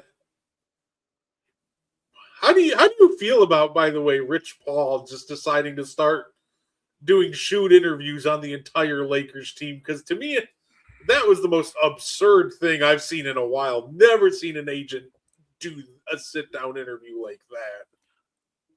You know what? It sometimes the whole clutch sports things. If one organization was ever guilty of doing too much, is clutch sports. You're doing too much. Like, you're an agent. This is the part that kills me. So your whole thing is about generating relationships and things like that, but you're banging on players. Now you're banging on current players on the team that your biggest client works for. It's mind-boggling to me, and yet it's not surprising. Like, the other day I heard Rich Paul in an interview go, well, the only reason people bought he's talking about Jordans, the shoes. Oh. You heard the line, right? And he goes, well, they only bought them because the dope guys were buying them. So that's why they started buying. Like, why would you even try to go that route? And I'm like, dude, what does that say about your guys' shoes when the dope boys don't even buy them? You know what I'm saying? Like, it works both ways. Like, that is some crazy logic. Like, nobody wanted to be like Mike. They wanted to be like the dope boys. Okay. Yeah, is he trying to court different players, like by insinuating they should trade for Jaren Jackson? Does he think that Jaren's going to also be like, you know what, I need Rich Paul to represent me now? Like, I just don't get it. And of course, if I'm LeBron, I'm telling him to shut up immediately, because everything that he says is going to get linked back to LeBron immediately. So, well, yeah. Well, here's the thing, though. Rich Paul is the president of Clutch Sports, right? But the oxymoron on this is he doesn't own Clutch Sports. You know who owns Clutch Sports? LeBron owns Clutch Sports. Like, LeBron's your client, but at the same time, he's kind of your boss too, right? You know what I mean? Like, I get why LeBron would be like, yo, Rich, you need to chill a little bit, man, because every time you open your mouth, people think that I'm talking or I've said this or I've said that. I need Rich Paul to just focus on being an agent. Maybe not do the podcast. Maybe chill on the podcast. And the thing is, he picked the ideal podcast partner. If you want somebody to draw a hot take out of you, it's Max Kellerman. He'll pull a hot take out of you. did you see that AR's agent actually pulled up on him at the game? Yeah, he was like, "What, yo, Rich? What the hell are you talking about, man? What are you doing? Like, you're killing me." I love that he pulled up the Rich. Like, yo, what are you doing? Like, and I get it, right? You get on these podcasts, and a lot of these people, just for the clicks or whatever, they're going to say a hot take. Michelle Beadle, who's known for saying hot takes, the other day, just to say, she said, well, one of the Lakers' major problems is that Luke is one of the most overrated players ever. And I was like, I don't know that he's overrated. I think if you say he's a superstar, he is a superstar. And he is one of the 5 best players. I know the argument's going to be, well, how can he be that, Mo, if he's not a good defensive player? And I go, I feel like I have to break this down. He's so dominant and so unstoppable offensively. It does more times than not. It almost always offsets whatever he doesn't do defensively. The same way when James Harden was at his peak and he kept leading the Rockets to the conference finals in the regular season, unguardable. You couldn't guard James Harden, so he put up huge numbers. They'd win 50 plus games. They'd be one of the 2 or 3 top seeds in the West, and then they get into the playoffs. And I'm gonna use the words of the late great Kobe Bryant. That style of basketball, it's entertaining. It's gonna put up a bunch of numbers. You're not gonna win titles with that style of basketball. And he was right. And as a Laker fan, I apply that to Luka too. I don't think we can win a title if we're gonna play. The way that Luka went to the finals a couple of years back with Kyrie and company. That was a run. That wasn't the Mavs are getting ready to be the best team in the West. I don't think that's the formula of being a dominant team going forward. I think that Luka needs to change his style a little bit and be a little bit more adaptable to playing off the ball, because the Luka that I know and that you know, when he doesn't have the ball in his hands, Brett, do you ever see him cut to the basket? Do you ever see him move? No, he just goes and stands to the corner and waits for the next time he gets the ball. He functions identical to how James Harden functions without the ball. It's why when some people were talking about trade of the Lakers, I was like, who's playing off the ball? You want two of them? Giannis with the block on Jalen Johnson. What a block. Ooh.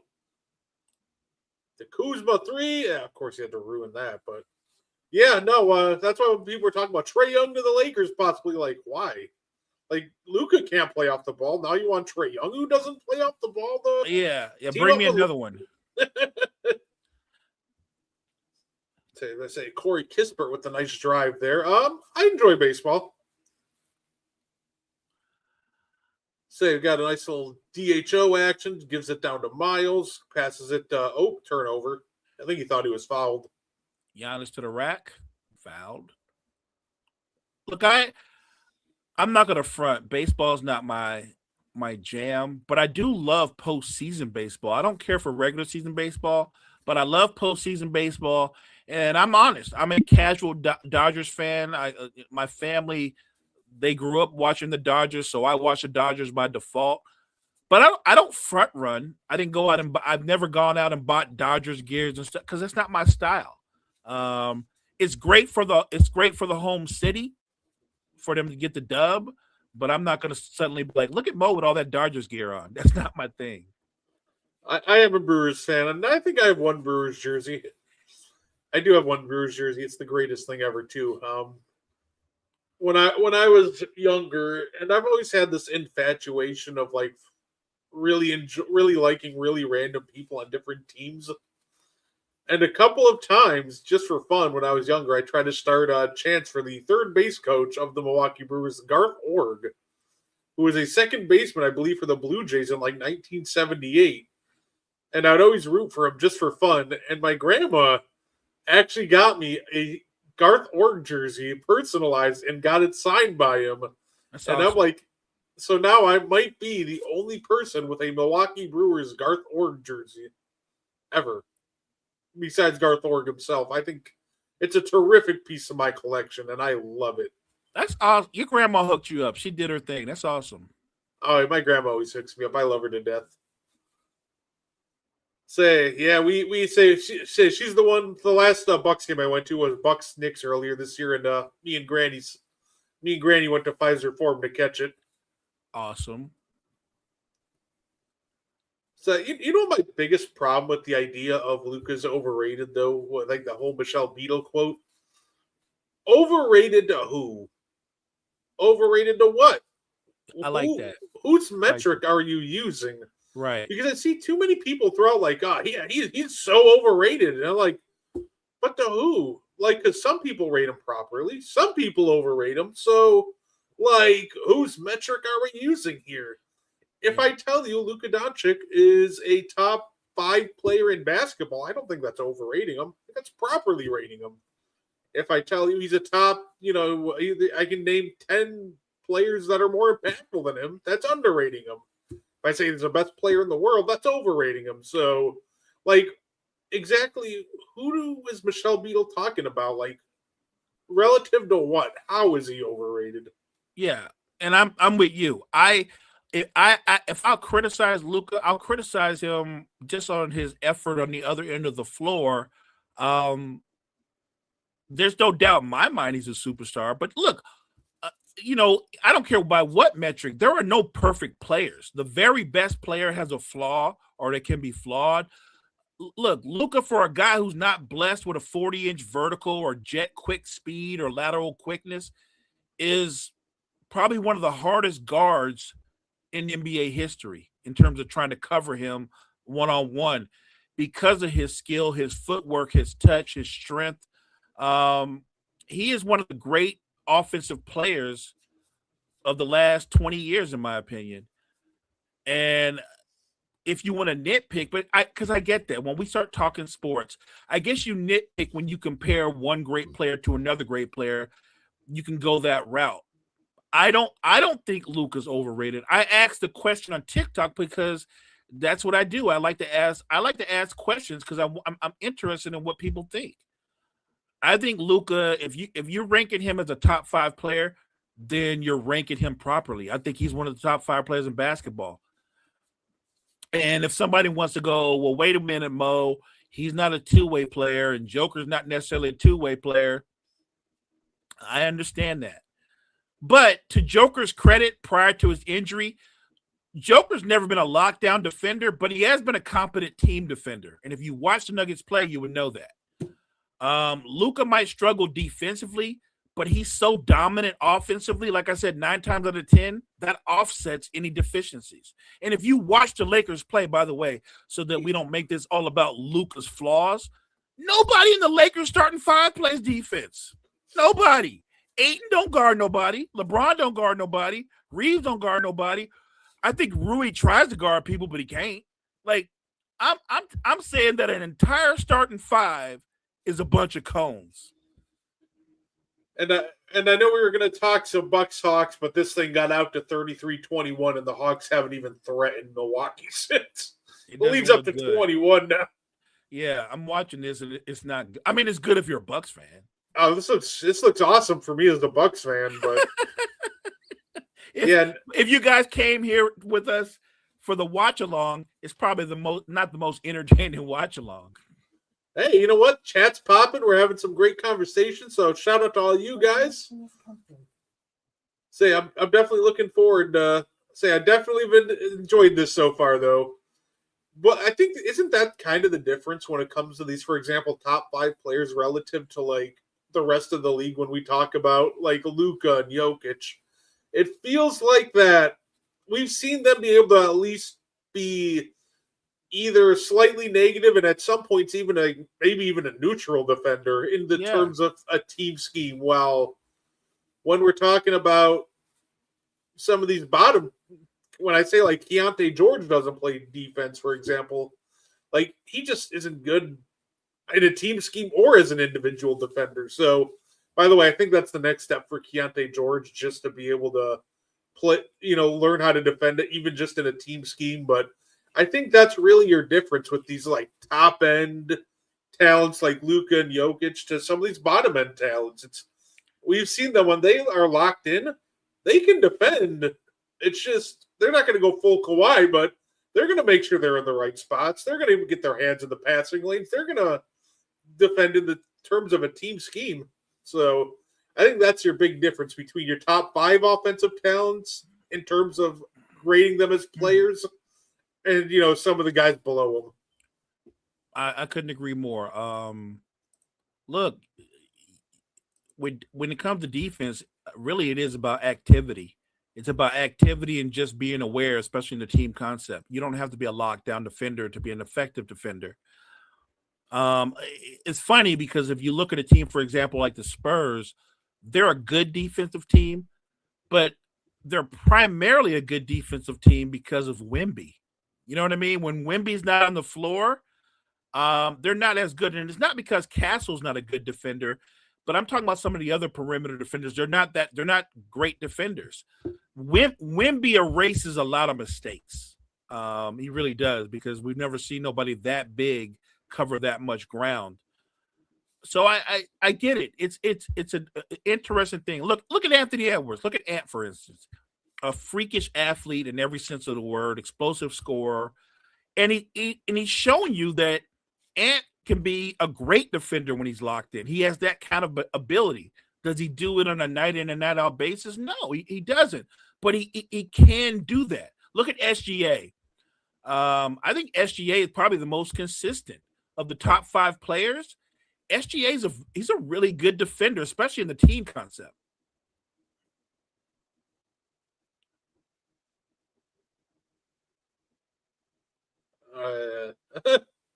Okay, well he missed, but I didn't like that from Miles. start dead sprinting at Dyson Daniels, force the pass to an open Nikhil Alexander Walker three. Like, Miles, just let him shoot that. But Walker missed anyway. There we go. Jalen Johnson with the three. Hawks just cannot get the lid off the basket from deep, and that's just been the difference in this game.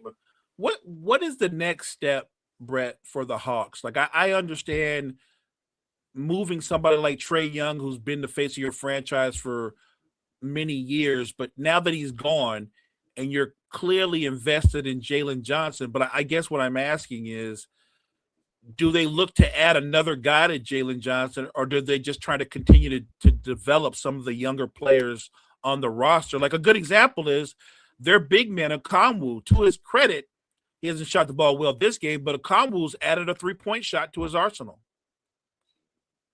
It feels like with the Hawks, and I'll get to your question in a second, T3 and D. I think ironically, it almost feels like one of the first steps has to be getting somebody now to help Jalen Johnson. Ever since trading Trae Young, people were talking about how they were winning games without him. Well, now they're just getting blown out without him. And I think one of the biggest problems is there is no secondary creator now. There is no secondary initiator. I think Nikhil Alexander Walker has been great this year, but he's great attacking closeouts off the catch. He's not really going to create for others.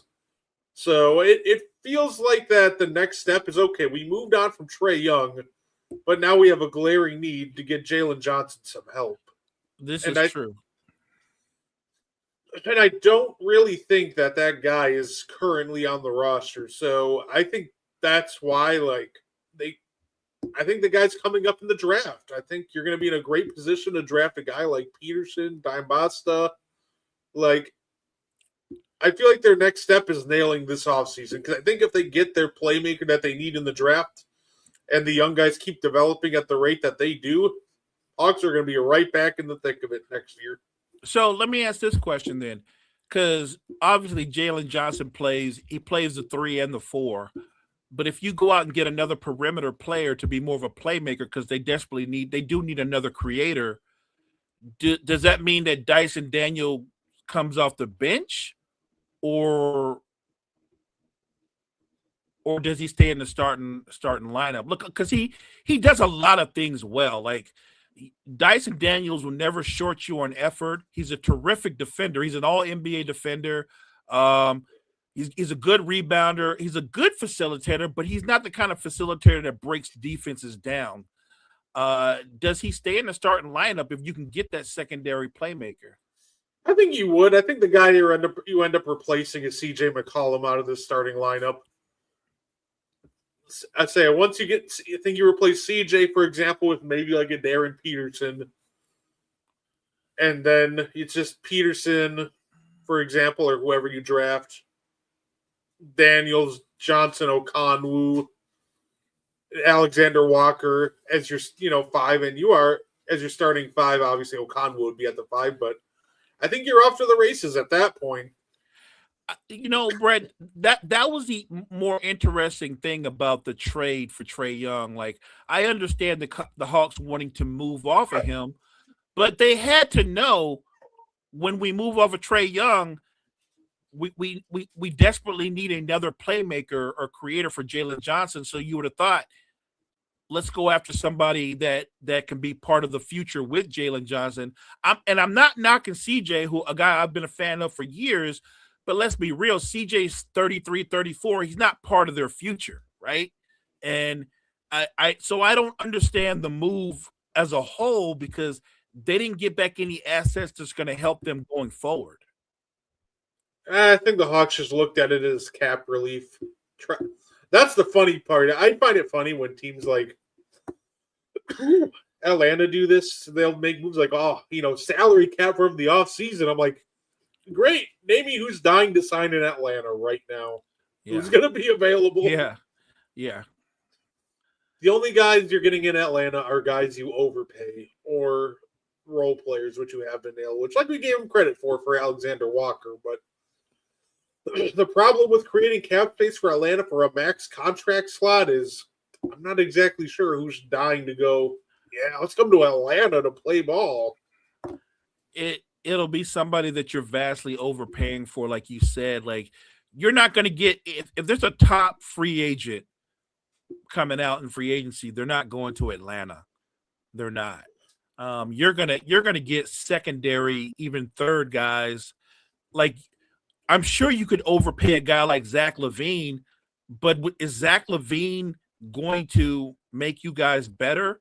Because I would argue Zach LaVine is the most maddening player in the NBA for me, because he has top 10 talent, but he's content with just doing enough.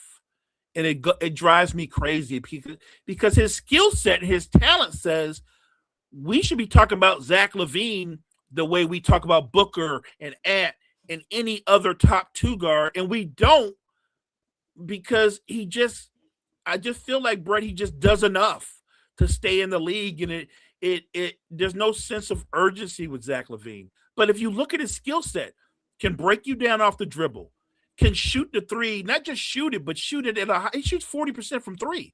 He shoots 47, 48% from 2. He's like 88% from the free throw line. And he can elevate and finish at the rim. Like, everything says this guy should be an all-star, a perennial all-star, all-NBA player, and yet he is what he is. So do they have the worst total roster in the East? Let me rephrase this a little bit to make it a correct yes. Do they have the worst roster in the East? I wouldn't say so. I think teams that do have a worse roster than them obviously are usual suspects. I'm not very high on, teams like the Wizards or Nets. They have some great young pieces, but I also think the back end of their talent pool is just rough. Do they have the worst roster among teams that fancy themselves as, contenders or a playoff team among playoff teams? Probably. Yeah, they do. Say this roster just does need a shakeup, but players are just kind of like you want to run, you want to play fast with this version of the team, but then Bobby still plays a big part of it. You can't really run with Bobby Portis.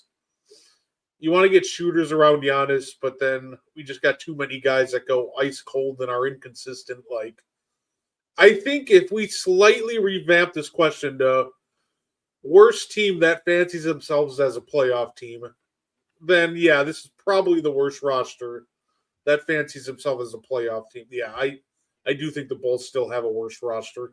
I do not disagree with that statement, Damian. I do not. And the Bulls roster baffles me. We talk a lot about roster construction.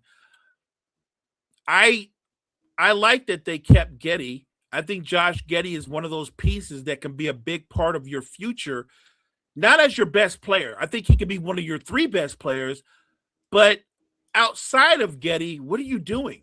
Kobe White goes into the same category as Malik Monk or Cam Thomas, an instant offense guy, but not a cornerstone guy. Like, a guy like Kobe White, you want coming off your bench for instant offense. They got Vooch, and Vooch is still playing at a high level, but Vooch is 35, 36, not part of your future. I don't understand. By the way, Brett, I didn't understand the drafting of Patrick Williams to begin with.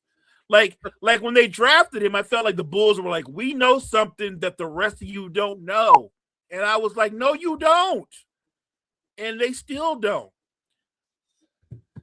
Say, as soon as I saw them talking about Patrick Williams, and they started mentioning, like, well, they think he can be like their Kawhi Leonard, I'm like, yeah, pack this up right now. The problem with people drafting guys to be like Kawhi Leonard is they kind of they don't realize how much of a one-of-one situation that Kawhi Leonard was. Like, you don't have guys that develop like Kawhi Leonard. Kawhi Leonard develops like Kawhi Leonard, but right. You don't get guys that just develop like Kawhi Leonard. So I just think people got to stop looking at these like one-of-one archetypes and praying that their developmental project can develop like him. For what it's worth, Bulls fans, Patrick Williams is better than Anthony Bennett. At least the Hawks aren't losing by 40 progress. Progress. Kyle's rough. Hey, you know what? At least you didn't draft Cody Williams. Ouch. Ouch. Yeah, look. It's gonna be okay for Atlanta. Like you said, I think with Jalen Johnson, I think Okongwu's a good piece, a good solid starter. I do like Dyson Daniels, a lot of things that he does, but they obviously have a glaring weakness and a need for another shot creator. Definitely to take pressure off of Jalen. Everything can't be Jalen Johnson centric. I think more and more teams are just running at him and taking the ball out of his hands. 13-point game. Here's the part of the game where the Bucks refuse to put anybody away, and this will end up being a one-possession game at some point in the fourth quarter. You think so? Yeah, I know. Yeah, because we do things like that. Like, what makes you think that a behind the back, off balance, 15-foot contested jumper is the shot right there? This is kind of what annoys me about the Bucks. Like, once again, there's just no rhyme or reason to what we're doing on offense and just kind of making stuff up. And at halftime, clearly the Hawks have adjusted. JJ's getting downhill more. We got Dyson Daniels cutting into gaps. And the Bucks are just still kind of freestyling it. Like, he can make this 21-point lead at just a minute ago, it feels like, to an 11-point game right now. Like, the Bucks just have to learn how to put these games away and stop making every game close. Agreed. The Bulls draft big players just like the Jets draft QBs. Like, it feels like there's that certain player that ruined drafting for some teams. Like, too many players draft these like wing players and go like, he's going to be like Kawhi Leonard. Just like in the NFL, like teams will draft these big arm quarterbacks and be like, have interception issues and be like, well, so did Josh Allen. And then they're shocked that when it turns out that that quarterback just isn't Josh Allen. Right. And it's just a big arm quarterback with interception issues. Like, at some point, you got to, at least try to look at the skill sets and be reasonable about who some of these players are. Oh, okay. Okay. Thank you, CJ McCollum. Bobby's shooting. Bobby's shooting. Oh. Yeah. Oh. Bobby was not giving that back. You knew he wasn't.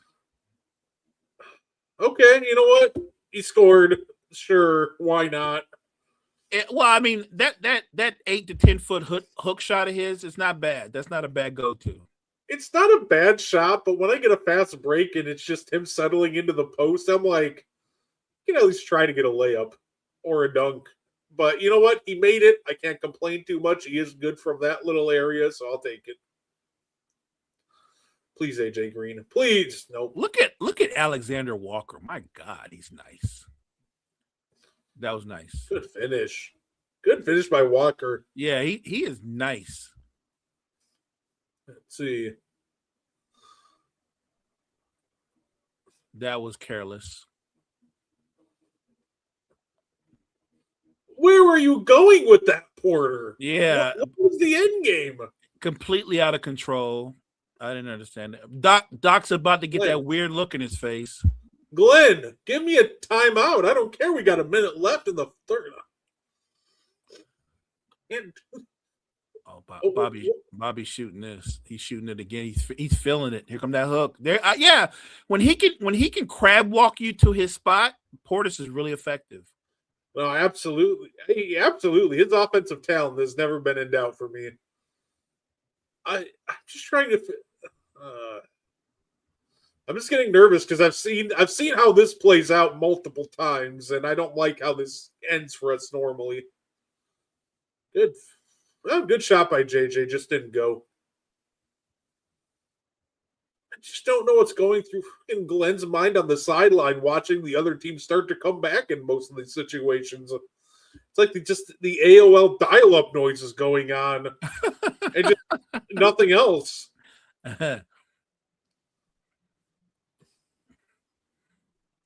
Yeah, I at $64 million, what Alexander Walker has done for Atlanta, I would say that is a deal. That is a big time deal. That's a bargain.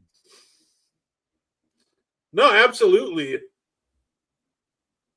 say, kind of look at other guys in his price range, like making the same amount, and it's guys like Rui Hachimura, and then you start to realize just how big of a bargain that Alexander Walker is.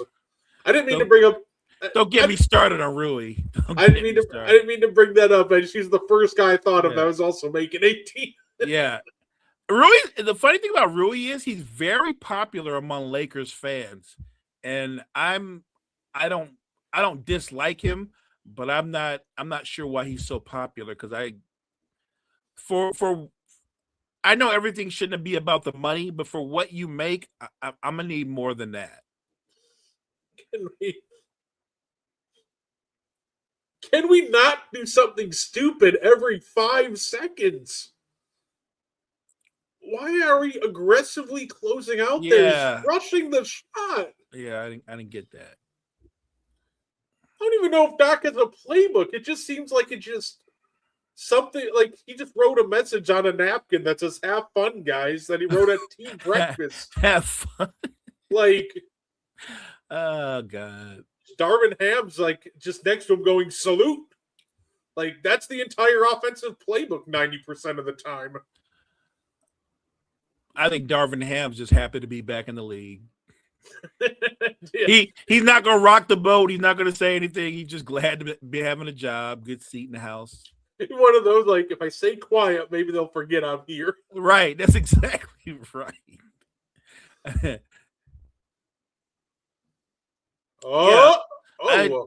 And look, to my partner's credit, he said the Bucks have a habit of not putting teams out and letting them back in the game, and we've got a game, y'all.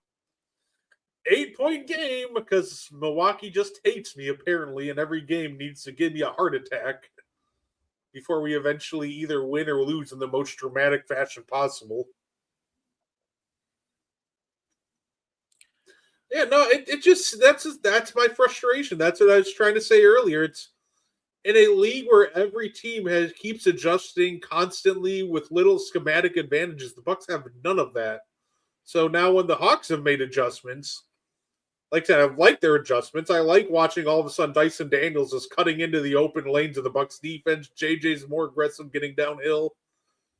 The Bucks are just lost right now. And the worst thing I can hear right now is if they come back out of this and I can listen to what Glenn Rivers is saying in the huddle, because that is just going to annoy me even more. Well, you know what he's going to say. Come on, guys. We got to play harder. Come on. That's kind of what he does. That's kind of his thing, right? He just kind of like cheers you on and yells and screams, but there's no actual strategy.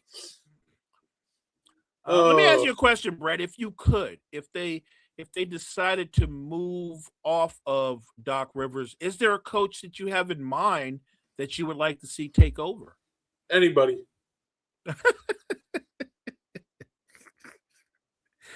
You're killing. You wouldn't say now. Don't say anybody, because you don't want Billy Donovan. You don't want Billy Donovan. Don't say anybody. It's about the same as watching Glenn Rivers coach. Sure, why not? Off the top of my head, it just drives me crazy. Who's available right now?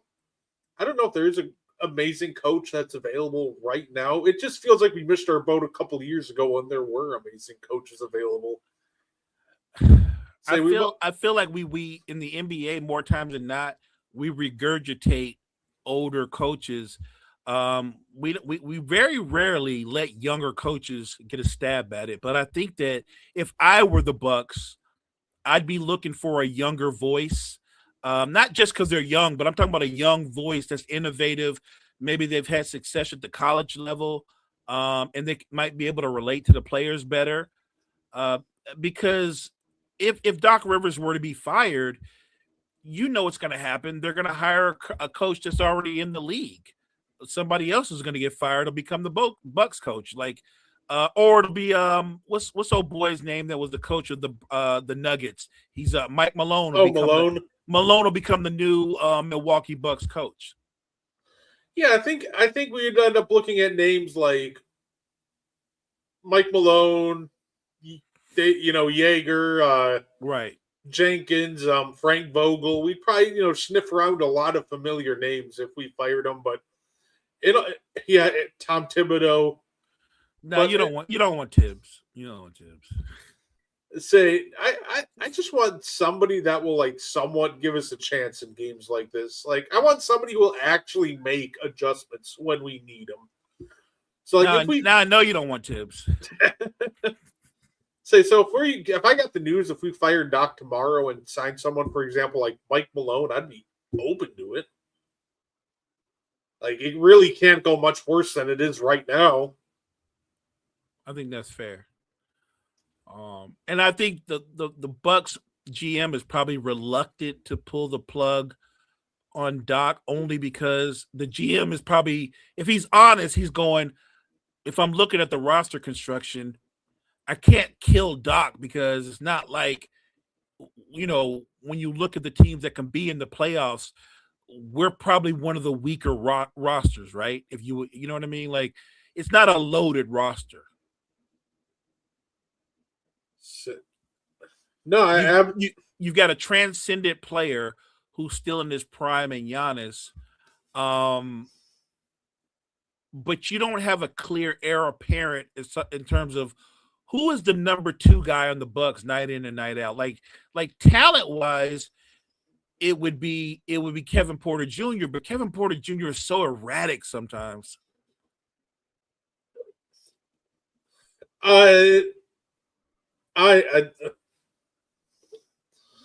I'm just mind blown from what I just saw. Yeah, right here. Look at this. Look at Doc. Let's go triple team Oneka Okanu. Right. Why? Why are you doing that? And Doc just turns into like Darvin Ham and goes, "What are we doing?" I don't know. Isn't that what they're supposed to be asking you? Right. Like, good hit, Bobby Portis, but it's games like this that Darvin Hams hate because this is where they do notice him. It's like that one post, "I've become important at work and it's ruining my life." That's just Darvin Ham's memo the entire day. Good run. play. Oh! Nice. Muhammad Goy, good hustle. Yeah, I need more of that. That was nice. That was some good hustle. I can't get over that. Just Doc looking over to Darvin Ham, like, "What are we doing?" Like, I don't know, head coach. What are we doing? Come on, secure the rebound. There we go. I'll give it to him. Beat him. Yes. He is so incredibly talented, man, that he can kind of drive you.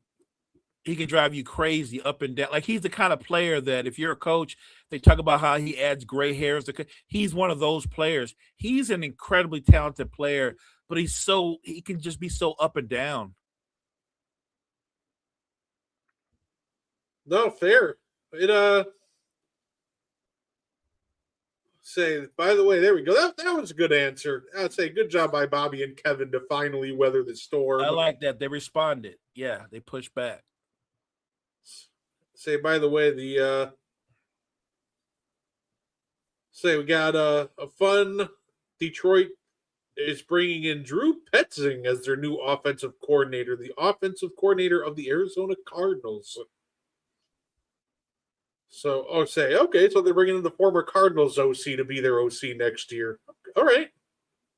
Quick question, and this I'm not being prisoner of the moment. I've been like this from day one on this guy.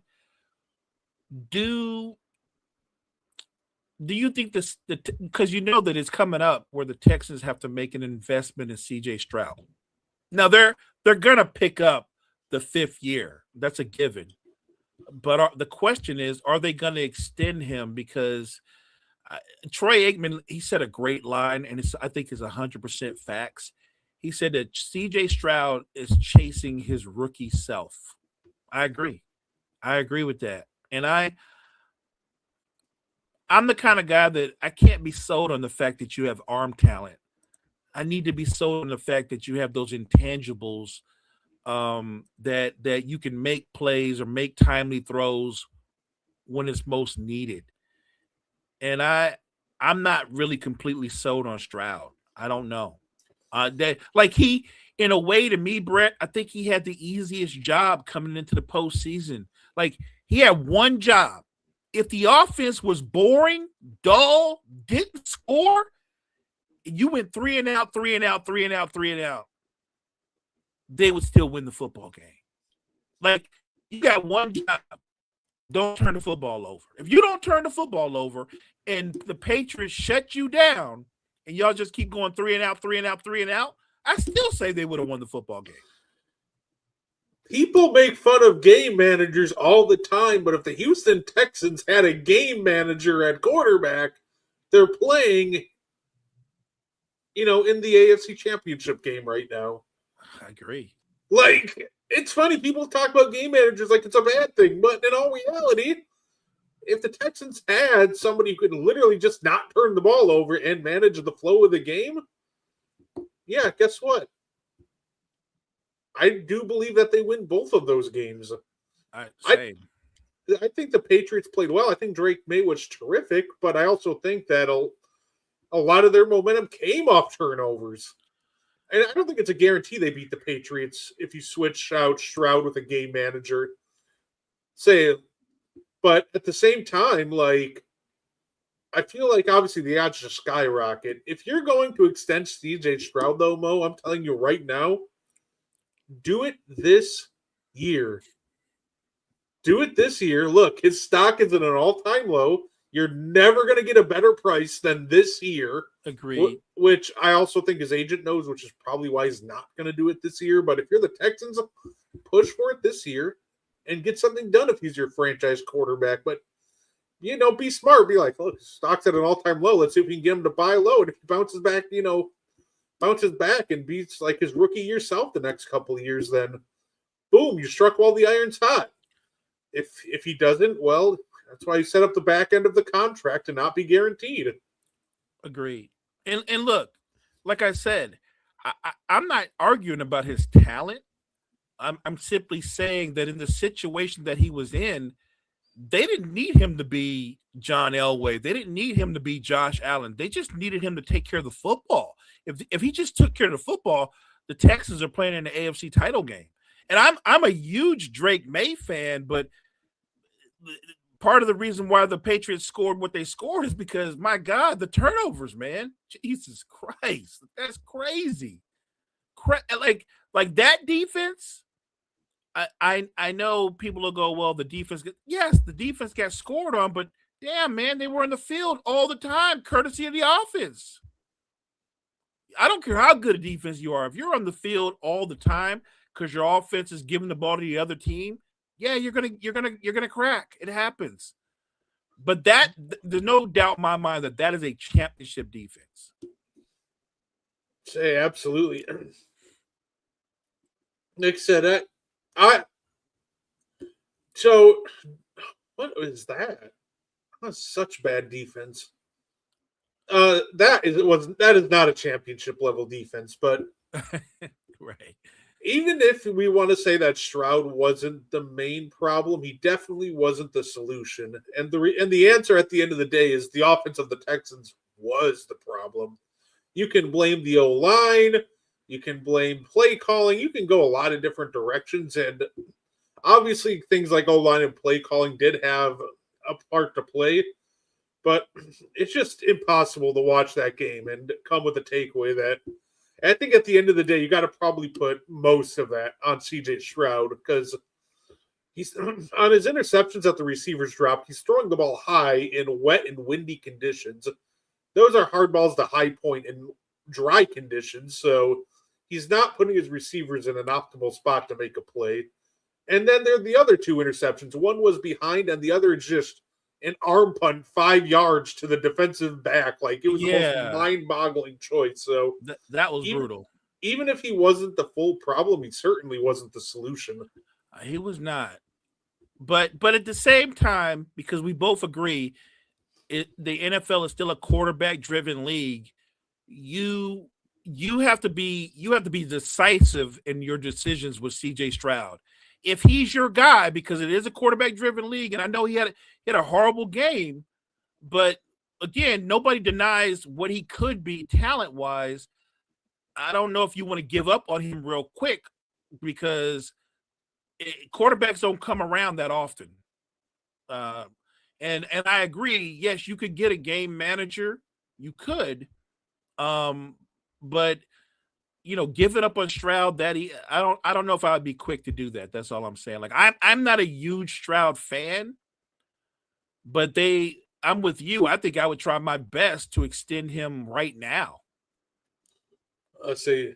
Vid Krajek, man, he's shooting all of these short. Yeah. At some point, you just got to pull him. I think he's got to get him out of this game. He just doesn't have it today. Just an off day. I think he's been good for them for most of the year, but he just doesn't have it right now. And there he goes. Yeah. Those Peachtree jerseys are really cool. Agreed. I like them. Any streams for the national championship tonight? I think it's our normal. Let me put it this way: it's our normal presentation of shows with On the Ball at 5 Central. Meaty Boys are on 7:15 Central, and then the Sports Report at 9 Central. But if, like I said, if anybody wanted to do a national championship watch along, I wouldn't blame them. I would say I would move Meaty Boys if that's something that people wanted to do, for example. I mean, yeah, it's a national championship game, man, and look, Indiana has been amazing, but they're getting ready to go up against that Miami front four. That's going to be interesting. It's going to be interesting. No, absolutely. Well, if anything, what we'll probably end up doing is we'll probably end up giving you some updates. For example, when we're doing Meaty Boys for any score updates. So,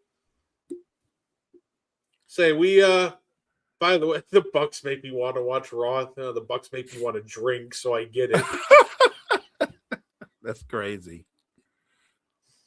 Watch NFL playoffs this weekend or national title game tonight. So what's tough about that is I think the national title game will be the highest viewed football game, right? Yeah. Obviously, it's hard to beat the NFL playoffs because they had 4 games compared to 1 national championship game, but right. I do think that the national title game will be the highest viewed football game out of all 4 games that happened this week. I don't disagree. Definitely, because obviously it goes without saying that Miami has a huge following.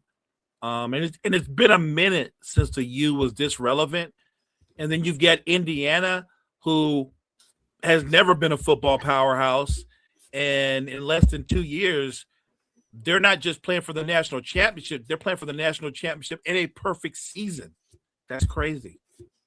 By the way, the West NBA All-Star starters, we got Luka, Shea, Steph, Jokic, Wemby. I don't have a problem with that either. I'm sure somebody's going to go. Somebody should be. I'm guessing somebody's going to say Steph shouldn't be starting, but why not? Still playing at a high level, still an all NBA player. I'm sure some people are going to go, so Steph starts, but KD didn't start. Well, KD didn't start because he's not having as good a year. I don't know. I look, KD not starting isn't the end of the world. He's gonna be on the team. We all know it, right? It's okay. I will say I don't think Steph should be starting, but I have a name for you, Mo, that I think should replace him. Okay. I think Anthony Edwards got snubbed. I think he should have been the starter over Steph Curry. I won't disagree with that. And I thought the only name that you can bring up and tell me why Steph should be sitting would be Ant. You brought it up.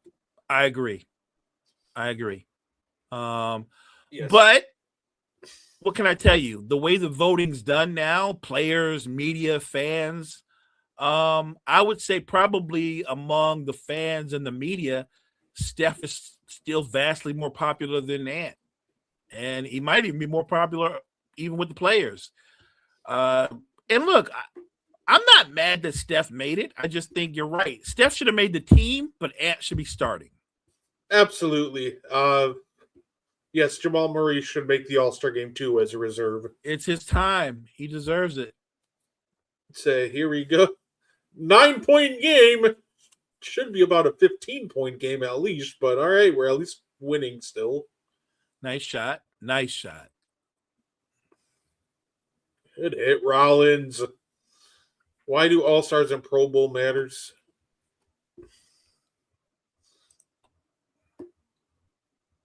So, when it comes to ranking players, like, okay. Say, when it comes to ranking players, I really don't care that much about All-Stars because of it's just a lot of it's just a popularity contest. I tend to look more into like all NBAs, all pros, how you do in the postseason, how you do in the regular season. Yes. So to me, All-Stars and Pro Bowls don't really matter that much if that helps. I think like it's- that answer. I think it's great for example, the individual, community giving players somebody to celebrate. I say it gives players that maybe wouldn't have had another chance to get some of these accolades. It lets them add on. But I think in the grand scheme of things, just due to it mainly being a popularity contest, I don't think it matters that much. I agree. Because once you get to a certain spot, you're just in the All-Star game. Example, Kobe getting voted in when he had a blown Achilles in 2013-14, and then the year after when he was having the worst season of his career. Like, at the end of the day, once you hit a certain level of popularity, you're just kind of locked for the All-Star game. I mean, yeah, I don't disagree with that. And look, I think accolades do matter to a degree, but I'm with you. I'm more interested in what you do in the postseason. Are you a postseason riser? Or are you one of those guys that are a lesser version of yourselves? Even a bigger accolade like MVP, I think it matters. But here's a good example. If I gave you 3 point guards, if I said Steve Nash and Steph Curry and Chris Paul, you would probably say Steph is number one.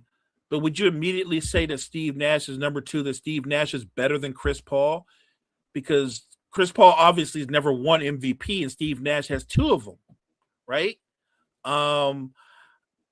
It's interesting because I think Chris Paul is a better basketball player than Steve Nash, but Steve Nash has a 2-time MVP.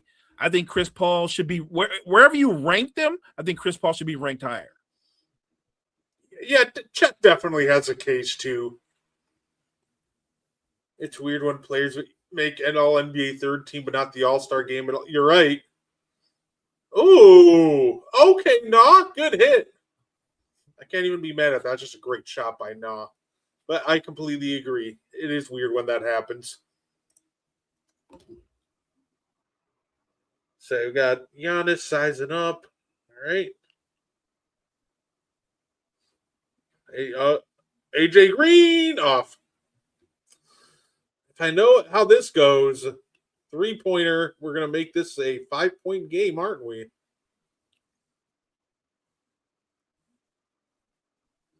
No, well, we're going to foul him. We're going to give him a chance to make it a 6-point game. Got it. Look at what CJ's interesting himself. Like, I think CJ's got like 10 seasons where he's averaged over 20 points a game. And he's never made an All-Star team. Say Chris Paul has played with more talent than Steve Nash and done less team. Whoa. Chris Paul had Blake Griffin, DeAndre Jordan. By the way, DeAndre Jordan is a great defensive player. It wasn't like he can drop 20 a night. He wasn't that kind of player, but he had Blake Griffin and DeAndre Jordan. And I guess if you want to go back to when he was younger with the Hornets, he had David West. And obviously, as he got older, yes, he and James Harden teamed up. I'm talking about like at your peak, at Chris Paul's peak, it would have probably been when he was with the Clippers. Did he play with more talent? Steve Nash played with Sean Marion and Amari Stoudemire and Joe Johnson. Like, I would say that Steve Nash played with more. Not to mention, early in his career, he played with Dirk. Steve Nash played with more talent. Say it.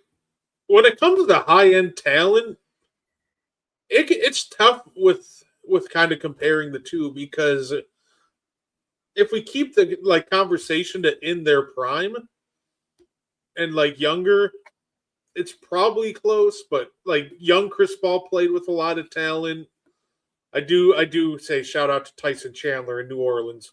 No doubt. When we start bringing up for example, SGA and Devin Booker, Right. still impactful, but little past his prime. I will say that I do think that Chris Paul did play with more talent, but I do think that team-wise, he has done more than Steve Nash. I will say, too, when it comes to Steve Nash, it's kind of hard to judge his top-end talent he played with, since most of his career, they gave him continuity and playing with the same guys, and they didn't really adjust the supporting cast around him that much outside of when ISO Joe got paid. Right. The biggest adjustment they randomly made is the infamous Shaq trade when they decided to mix it up. Yeah, that trade didn't help them. So it's one of those things where it's hard to compare the two when Chris Paul is now at this point been on 6 different teams and Steve Nash has been on 2. I'm not. I want this to be clear. I've actually been the biggest Steve Nash defender. I'm just talking about him and Chris Paul, because a lot of people always talk about, well, Steve Nash shouldn't have had either one of those MVPs, and I'm like, no, he deserved both. He deserved both. Especially the first one. It was a joke that people thought Shaq should have won. That's ridiculous. Why should a guy win when he didn't lead his team in scoring? He didn't lead his team in rebounding, but he should have won. He should have won. The best player in that Heat team was Dwayne Wade. It wasn't Shaq. The timing on this, by the way, was immaculate, because as soon as this comment popped up and I watched Kyle Kuzma brick a free throw. I'm a big Steve Nash proponent. I just find it's unique. Ooh. I'll give you an example, Brett. Here's a better example.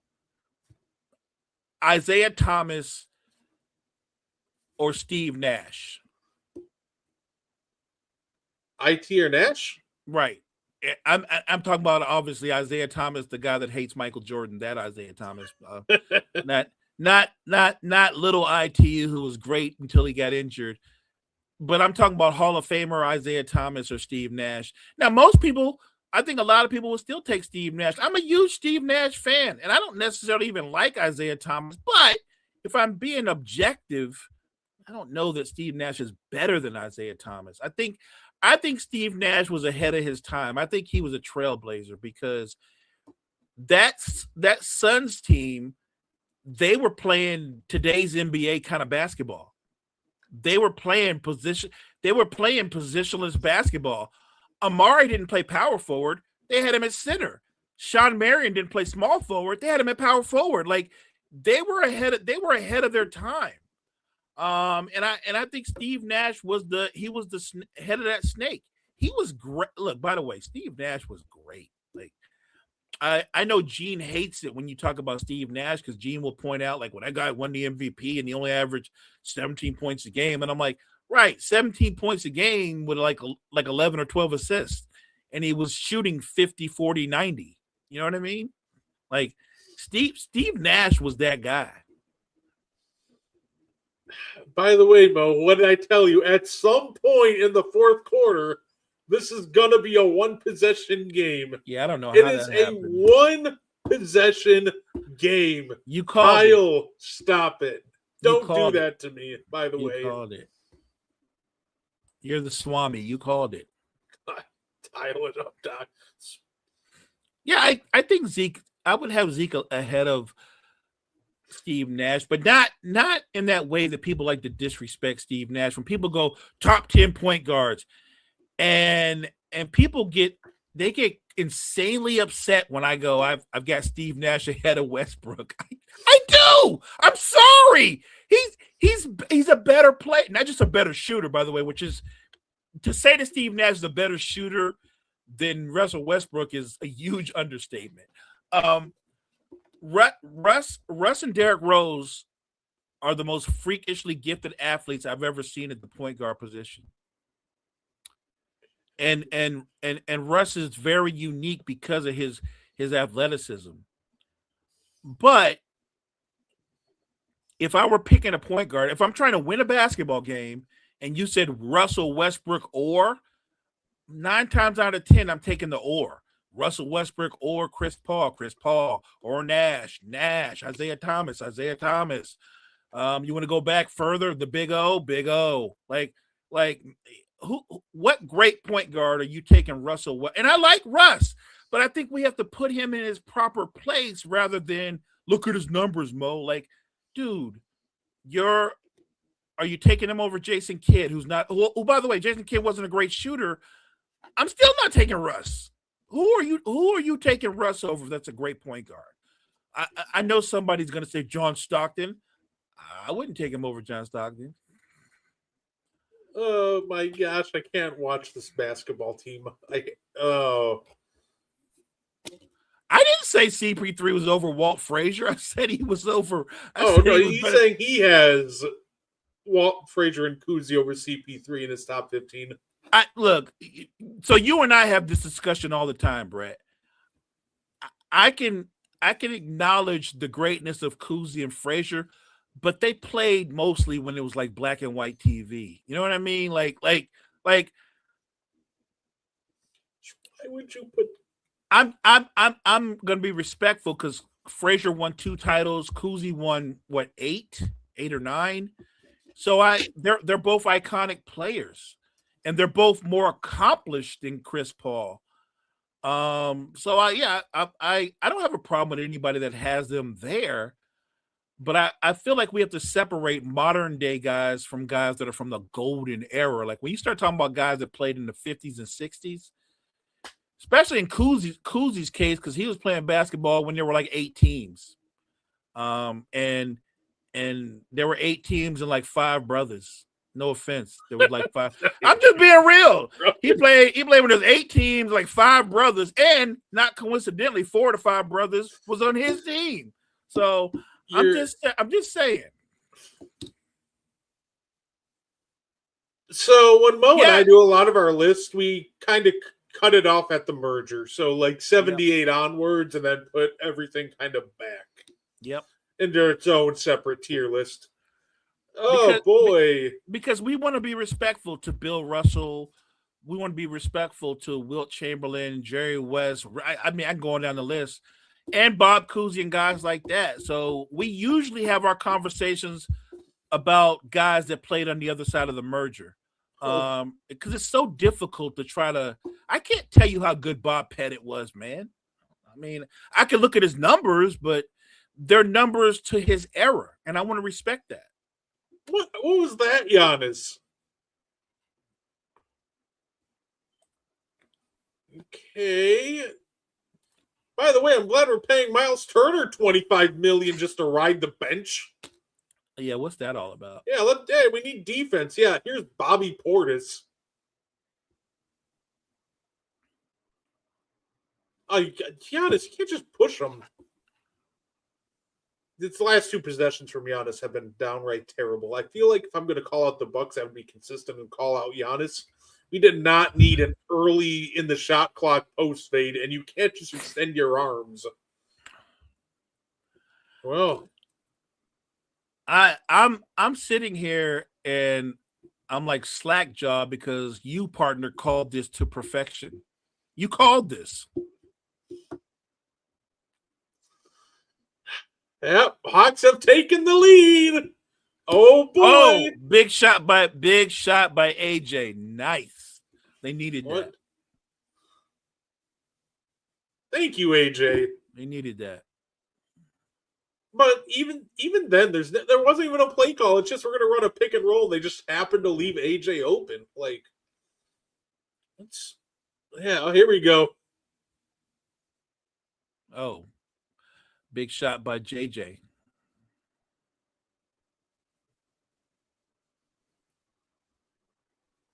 Can we? What play call are you calling, Doc? You're just standing on the sideline going, Hurry up! Like, what? Why are we rushing? Bobby Portis with the big. Ooh, okay. Shot making. Good hit, Bobby. Okay. All right. You I'm know a what? little ahead of you. Maybe it's a good thing that you're in instead of Miles. I don't know, but also I'm still annoyed that we Great defense. Ooh. Oh, great finish. Wow. Okay.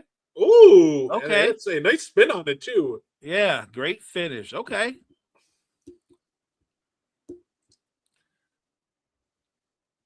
Ladies and gentlemen, you are getting the full experience on why I can never truly enjoy Bucks games because they never let you as a fan truly enjoy them. Most teams get to enjoy occasionally just winning that one game by like 15 where you just chilling and having a great time. Right. The Bucks just want to make every game the most interesting must-see TV possible, like the owners mandated them to do it or something. Like it's truly impressive on how quickly they just become unraveled at the slightest bit of pressure in the second half of these games and fall off track for almost entire quarters at a time before they finally get some semblance of a groove back. Yeah. I'll tell you what, one thing about Bobby Portis is nobody has to fire him up. He kind of fires himself up. He does a lot of talking to himself. Like Bobby is a one-man conversation. He just gets fired up. He gets the crowd involved. Like Bobby's got a personality of a WWE wrestler. He does. Bucks should resign Jabari Parker and Thon Maker. Thon Maker, not Karate Man Thon Maker. That's hilarious. You know what? We talk about horrible draft picks. Thon Maker. Ugh, God. Horrible draft picks. Probably just any Milwaukee Buck pick since Giannis that wasn't named Malcolm Brogdon. Thon Maker. Ugh. Say I guess we kind of nailed the Sam Merrill pick. We just moved off him too quickly. Dante was a good pick. We moved off him too quickly. Dante was a good pick. Yeah. Say every time we do finally nail a pick, we just trade him. I'm telling you, more and more, you guys sound a lot like the Lakers. Hey, y'all stayed on Taylor Horton Tucker for way too long. Good block by Kuzma.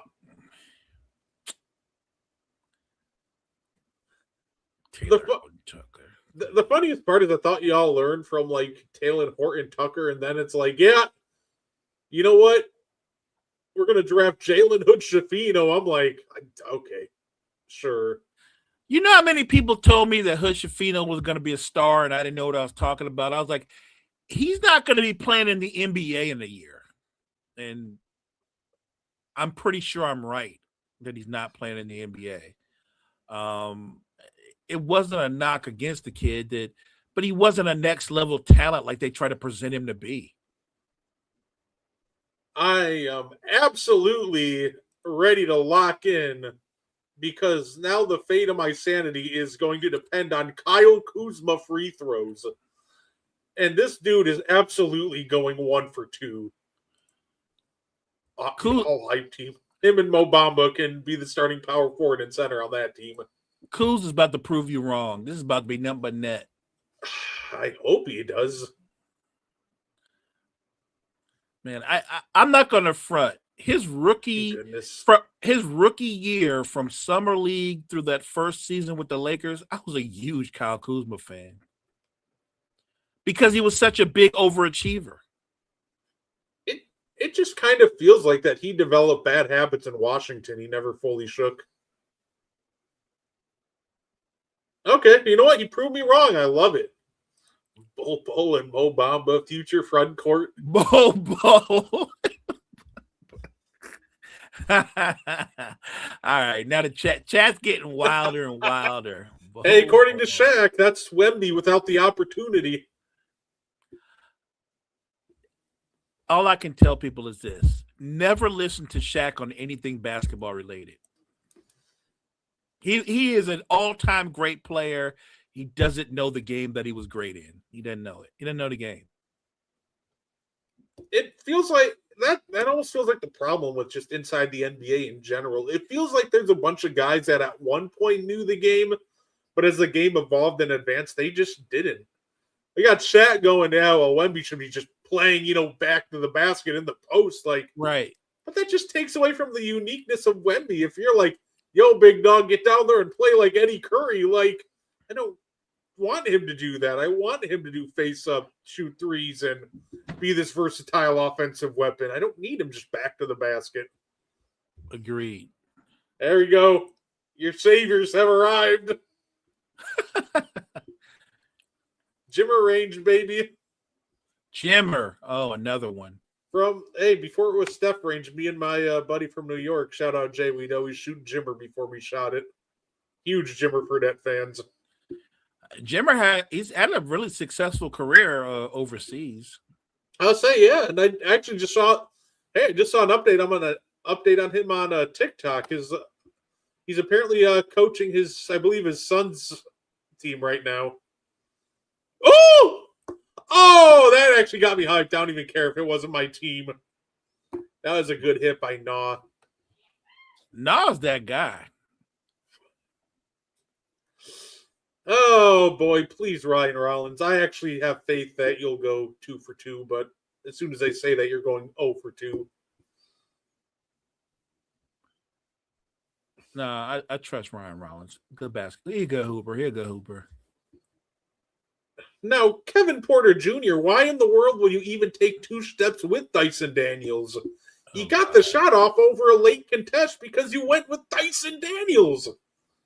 Oh my gosh. Okay, I was wrong. He missed the first free throw. My bad. All right. You suck it up. Make this one. Come on, Ryan. I think he will. I have confidence. Come on, man.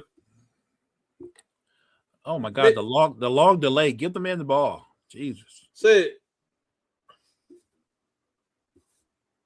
Oh, Ryan Rollins has a ton of trade value. I think he's one of the few positive assets the Bucks actually have. Please. Thank goodness that. Oh, yeah, the Hawks don't have a timeout. Look at Kuz locking down CJ. Look at Kuz locking down CJ. Look at Kuz. CJ, get rid of it. Come on, man. Who knew Kuz could lock down like that? Come on, man. Wow. I think that's another reason, by the way, CJ McCollum needs to be off this team. Like, you have to know you're not the guy in that situation. You're not the guy. Like, Facts. you get that ball to Jalen Johnson and let him create. So I wasn't a fan of that. That was just terrible last possession. Look at Kuz. Oh. Kuz is going to put this in his highlight reel. Lockdown when I need to. Yeah, it's as soon as those extension talks come out, he's just going to have a TV behind him playing this highlight in the background the entire time. I guarantee it. Just on like a 3-hour loop. That was a good comeback, strong comeback by the Hawks. That was a weird finish. But, yeah, like you said, you got to know who to get the ball to if you're CJ McCollum. Yeah, I definitely think CJ's off this team next offseason. I think they're replacing him with one of the young guys in the draft, but he's just weird. Like, it feels like he should fit, but too many times he's trying to, like, take control of the game or just take it over. Like, CJ, this isn't the 2019 Blazers. That just isn't you right now. That's not what they need from you. Kyle said Kuz called game. That play going to be in Kuz biopic. Oh, 100%, Damian. Damian, you read our minds. 100%. And it's going to be in CJ's Hall of Shame picks or something. They're going to be like, you let Kuz lock you down? Yeah. I'd say on the flip side, during CJ McCollum asking for a new contract, the team's going to be playing the same clip behind them. Right. They're going to be like, I don't think so. This is why we're giving you the vet minimum. Right. You can't take Kuz off the dribble. I'm just saying. Good win by the Bucks. It turned out, guys. Thank you, chat, by the way, for joining us. It turned out to be a really entertaining game. In the best scenario, if you're a Bucks fan, you get the dub. Yeah, never. You know what? I never doubted us for a second. Let's go. As soon as we went down like 115 to 114, I straight up doubted us. I'm like, oh no. Then Bobby hit a big three. I'm like, okay, here we go. So yeah, good win for Milwaukee. Good fight by the Hawks. Mo, anything you want to add before we get up on out of here? No, I appreciate the chat. It was so live. You guys are the best because you're insightful. You guys are knowledgeable. You know your hoops. So thank you guys for joining us. Yeah, and look, if you want more and one podcast, this was our we decided to do like an MLK Day special. So normally our normal hours are we normally have our shows Thursday at 8 Central. So definitely tune in and check us out then. If you want more, if you want to talk with us more, we do have the And One Podcast Discord, and we do have an And One Podcast Facebook page. So, like I said, we definitely appreciate you guys. For sure. Say that being said, make sure you tune into the On the Ball podcast at 5 p.m. Central. Mo and I will be back at 7 to talk some wrestling. And you can catch the Sports Report at 9. McManus, don't mention that name. Say that being said, we thank you guys for tuning in, and I hope you guys enjoy the rest of your night.